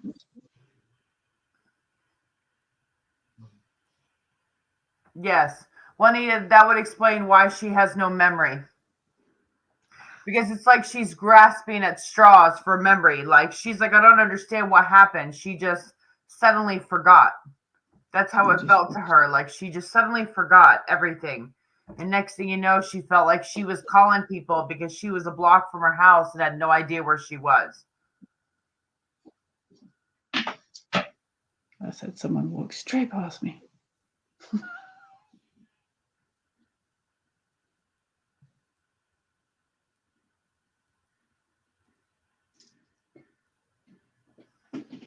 Okay, Juanita, she just would like you to know that she is now at peace. She's no longer suffering. She says she's finally free of the mind that just wanted to forget. But she recognizes now, she knows why that disease occurred. And it was actually from a past trauma of hers of why the brain formed that disease. Because I'm getting your grandmother had a very, very hard life. She did not grow up easy at all. And the dementia was actually a result of her childhood factors.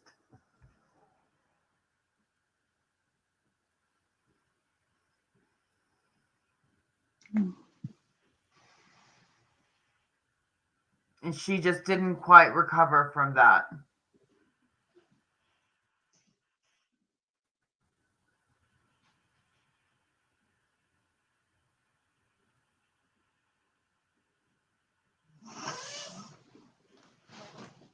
But she has this overwhelming sense of knowledge now that she didn't have before in life.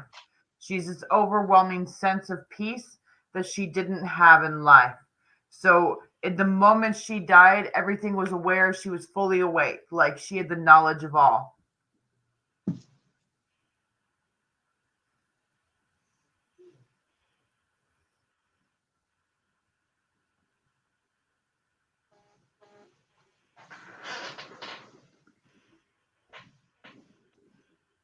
But you felt her while you were growing up in foster care so strongly because it was her energy trying to guide you through. She'd been through this rodeo before. Like she felt like she could help you through along a different childhood because she, in fact, did have a different childhood.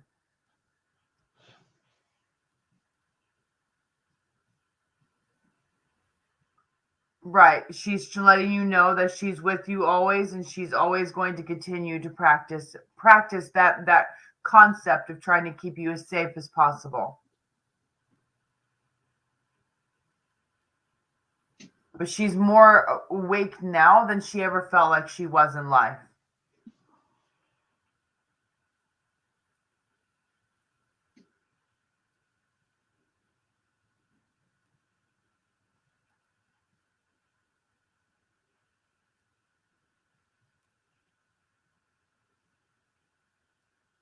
Oh, that's gorgeous. But she also sends you birds. But your grandmother liked very different birds, so she's not sending you birds of color. She's sending you like ravens and crows because she really liked them. She thought they were such cool birds. So when you see ravens or when you see crows, just know that in those moments your grandmother is with you. Crows are very, very spiritual animals. And a lot of people wouldn't think about a crow being sent from a loved one. Well, your grandmother thought they were a whole vibe, so you will see them often.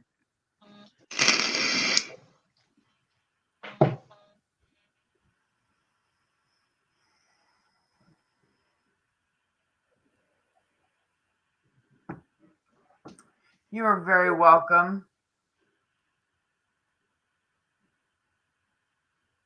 The only other spirit I get, you guys, is a father figure. This father figure died of either lung cancer or something in the chest cancer-wise. So it could have been in the kidneys, it could have been in the stomach, like somewhere in the area in the front he had cancer.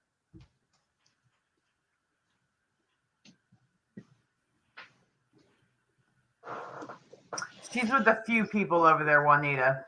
She has more family over there than you guys thought she did. She goes back generations.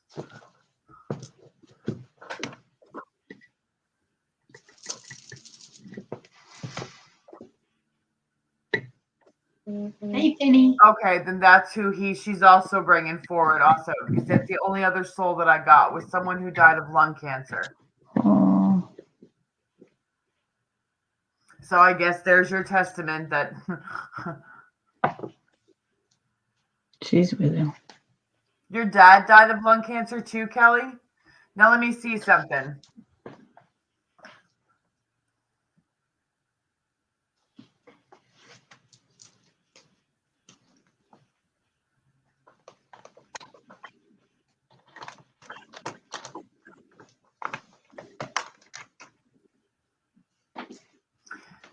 Kelly, why is he showing me like I'm trying to think of the damn word for this. I can't think of the word. Was your dad a hunter at all? Because there's like a trap that hunters used to use back in the day, and I feel like he had a problem with one at some point, and it literally almost cost him fingers because he set the trap and then set it on himself, and he wound up laughing about the whole damn thing. But that's what he's showing me, that this person's a hunter. Well, they weren't always the most clever hunter, obviously. Ow. Ow. How'd you get up? But he wasn't hunting big game. This person hunted smaller game, so rabbits. They were a rabbit hunter.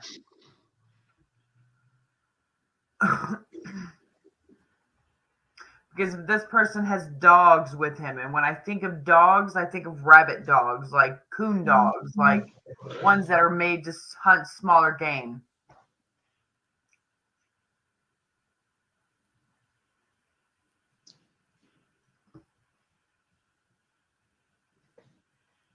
Sounds like something he would do. He'd like rabbiting. Yeah, then maybe not your dad, Kelly. This person is a hunter, and they're making it clear that's what they did every year. They literally went on hunting trips.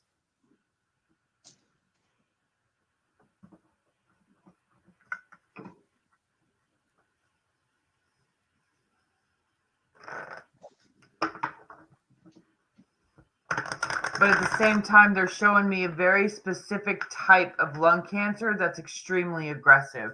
So when they got sick, like it was very quickly. It was a very rapid decline their lung cancer was.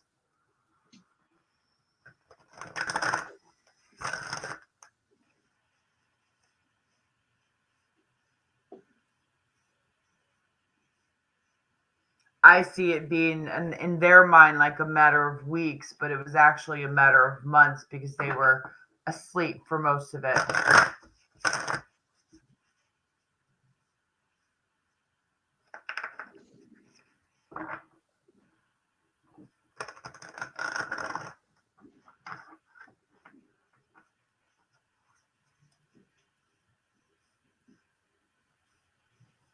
Well, that could be Donna. Yeah, then that's you, Donna, because this person is definitely a hunter. They're showing me hunting energy, like they like the thrill of the hunt. Although I didn't have him pegged for deer. I saw him doing smaller game, but not deer. So either he used to hunt smaller game and then went to deer, and that's just how he connects it. Like he remembered starting out as smaller game.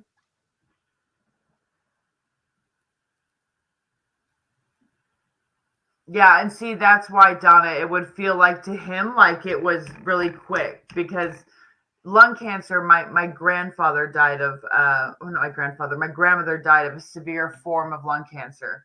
And she literally was diagnosed and gone in 4 days. Like that's how aggressive wow. cancer was. So certain lung cancers are extremely more aggressive than others. Okay, small game hunt. Yep. See, Donna, we're on your dad because this person's showing me rabbits, like rabbits and coons, like they were a small game hunter. And he's acknowledging that a friend got him into the bigger game. A friend of a buddy of his got him into deer hunting.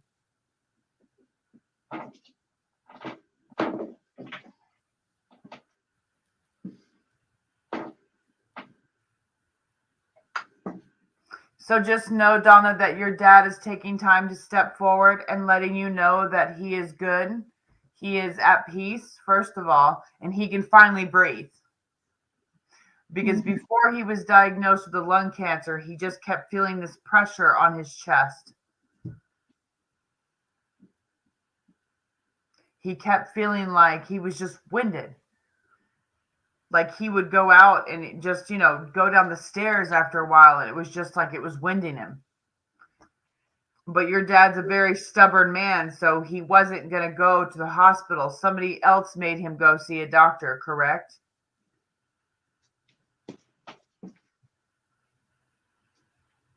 Because he's saying whoever it was that made him go to the doctor if that person did not exist, like he would have never have gone. So please tell if your mom's still with us that he acknowledges that he would not have known had she not made him go. He just completely ignored it.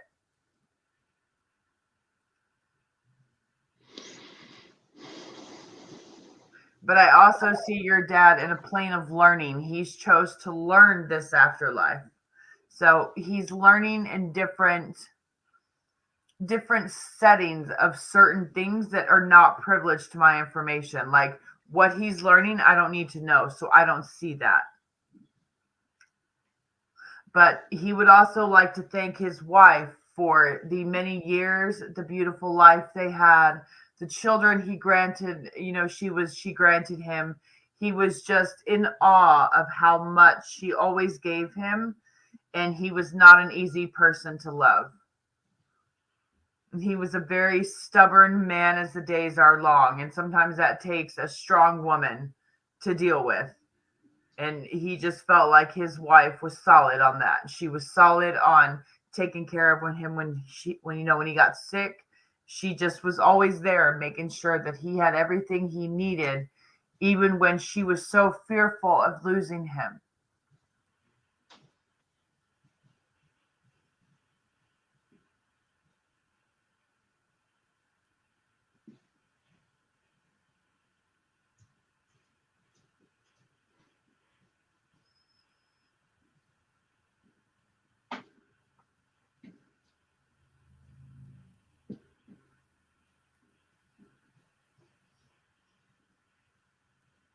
Because they were married for a really long time, he's acknowledging, huh, Donna? Like he smiled and laughed and said, yeah, she put up with my shit for a long time.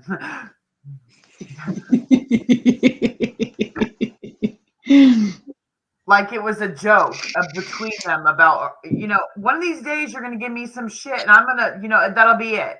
But she said that to him all the time, and it was never it. It was never the final straw. It was just something she said.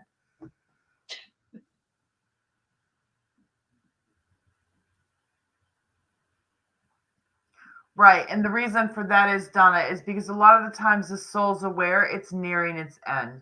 A lot of the times the soul's aware when it's getting time to go. So if they're not very loving, right before the soul passes, they suddenly become cuddlers where before they weren't.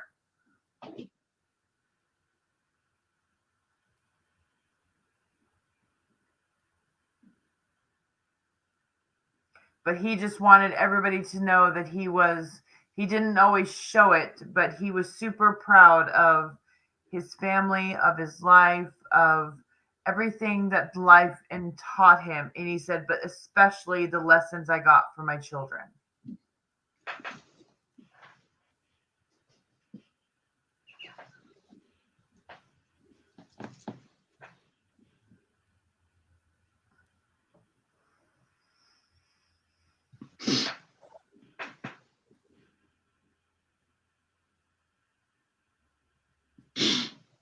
He's a man of few words, though, Donna, for sure. He didn't, like, he looked at me after saying that, was like, okay, I'm done.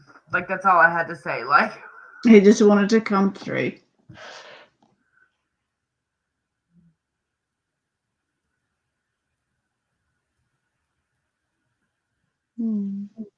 Right, Donna. That's why he was not bothered to really say it too much.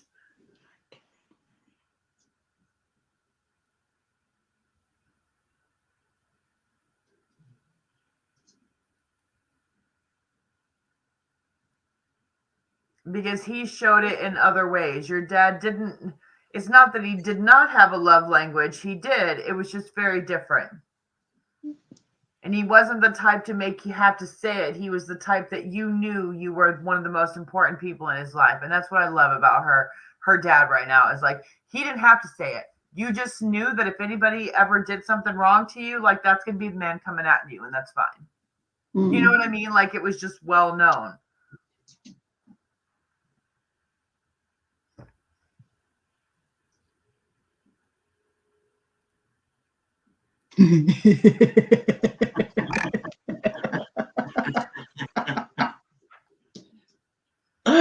That confirms me saying what I just said, that he doesn't seem like he was a big talker. But when he said something, damn it, listen.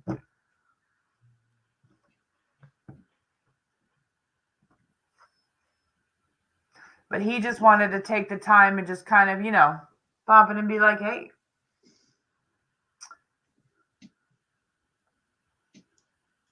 Even though he's not a fan of what I do, that's fine.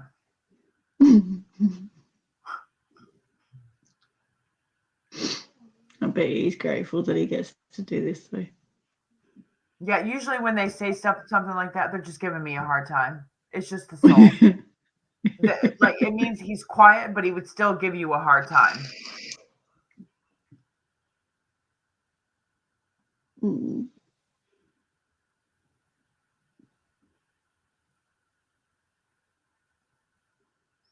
But I hope that brought you some peace, Donna, and knowing that he is safe on that other side. He is very much loved on that other side.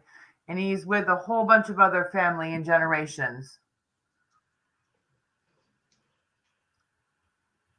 Yeah, I get that sense, Donna. We're not even trying to go there. I have spirits like that, and then I wind up keeping them for weeks, and they're not a vibe after that. I'm like, listen. That's when you see a medium double snapping, like, hello! Time out. Time out.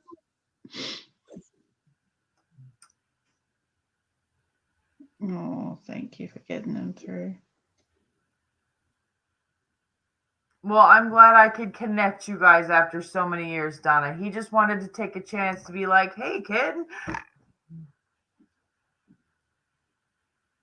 But just know, Donna, that when you see flowers, there are certain flowers you see that are out of context. Like they don't look like they go there. That's because they don't.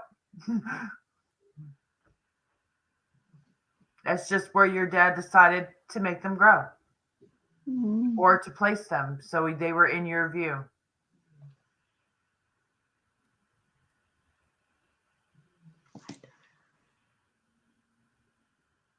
So I'm glad I could bring you that message, Donna.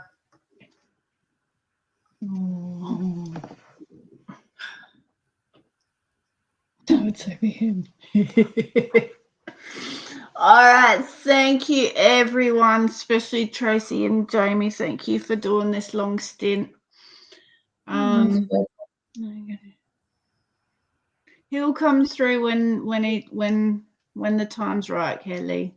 Yeah, Kelly, they always have a certain timing that they wait. And like maybe your dad had more to say, so he needed more time. Do you see what I mean? So it's not that I won't pick them up, you guys. It's all about timing on their end. It's all about how much they have to say, how much time do I have? You know what I mean? You're very welcome, Juanita. Yeah, so thank you everyone who's been here for so long. Really appreciate it. Thank you everyone who's done the donations, shared us out, commented, liked, laughed, everything. Thank you all for being here. Jamie, you're going live again today. Yes, I will be live again at noon my time. I'm in Las Vegas. It is 6:15 in the morning here, so if you need to calculate where you are in the world, I will be going live at noon my time. Can you whack Jamie's link back up? Oh, yeah. New people, Carl. Oh, circus song. Why did I get the circus? That's normally a beginning, not an ending. I know. A bit back to front today. All right, so I've just popped Jamie's link up to her page. And so, yeah, she'll be on in what, 6 hours-ish? Yeah, like 6 hours. Yeah. You do private readings? Yeah. In there, woman. I do private readings. I, however, am booked out on private readings, so I won't be booking them for a while.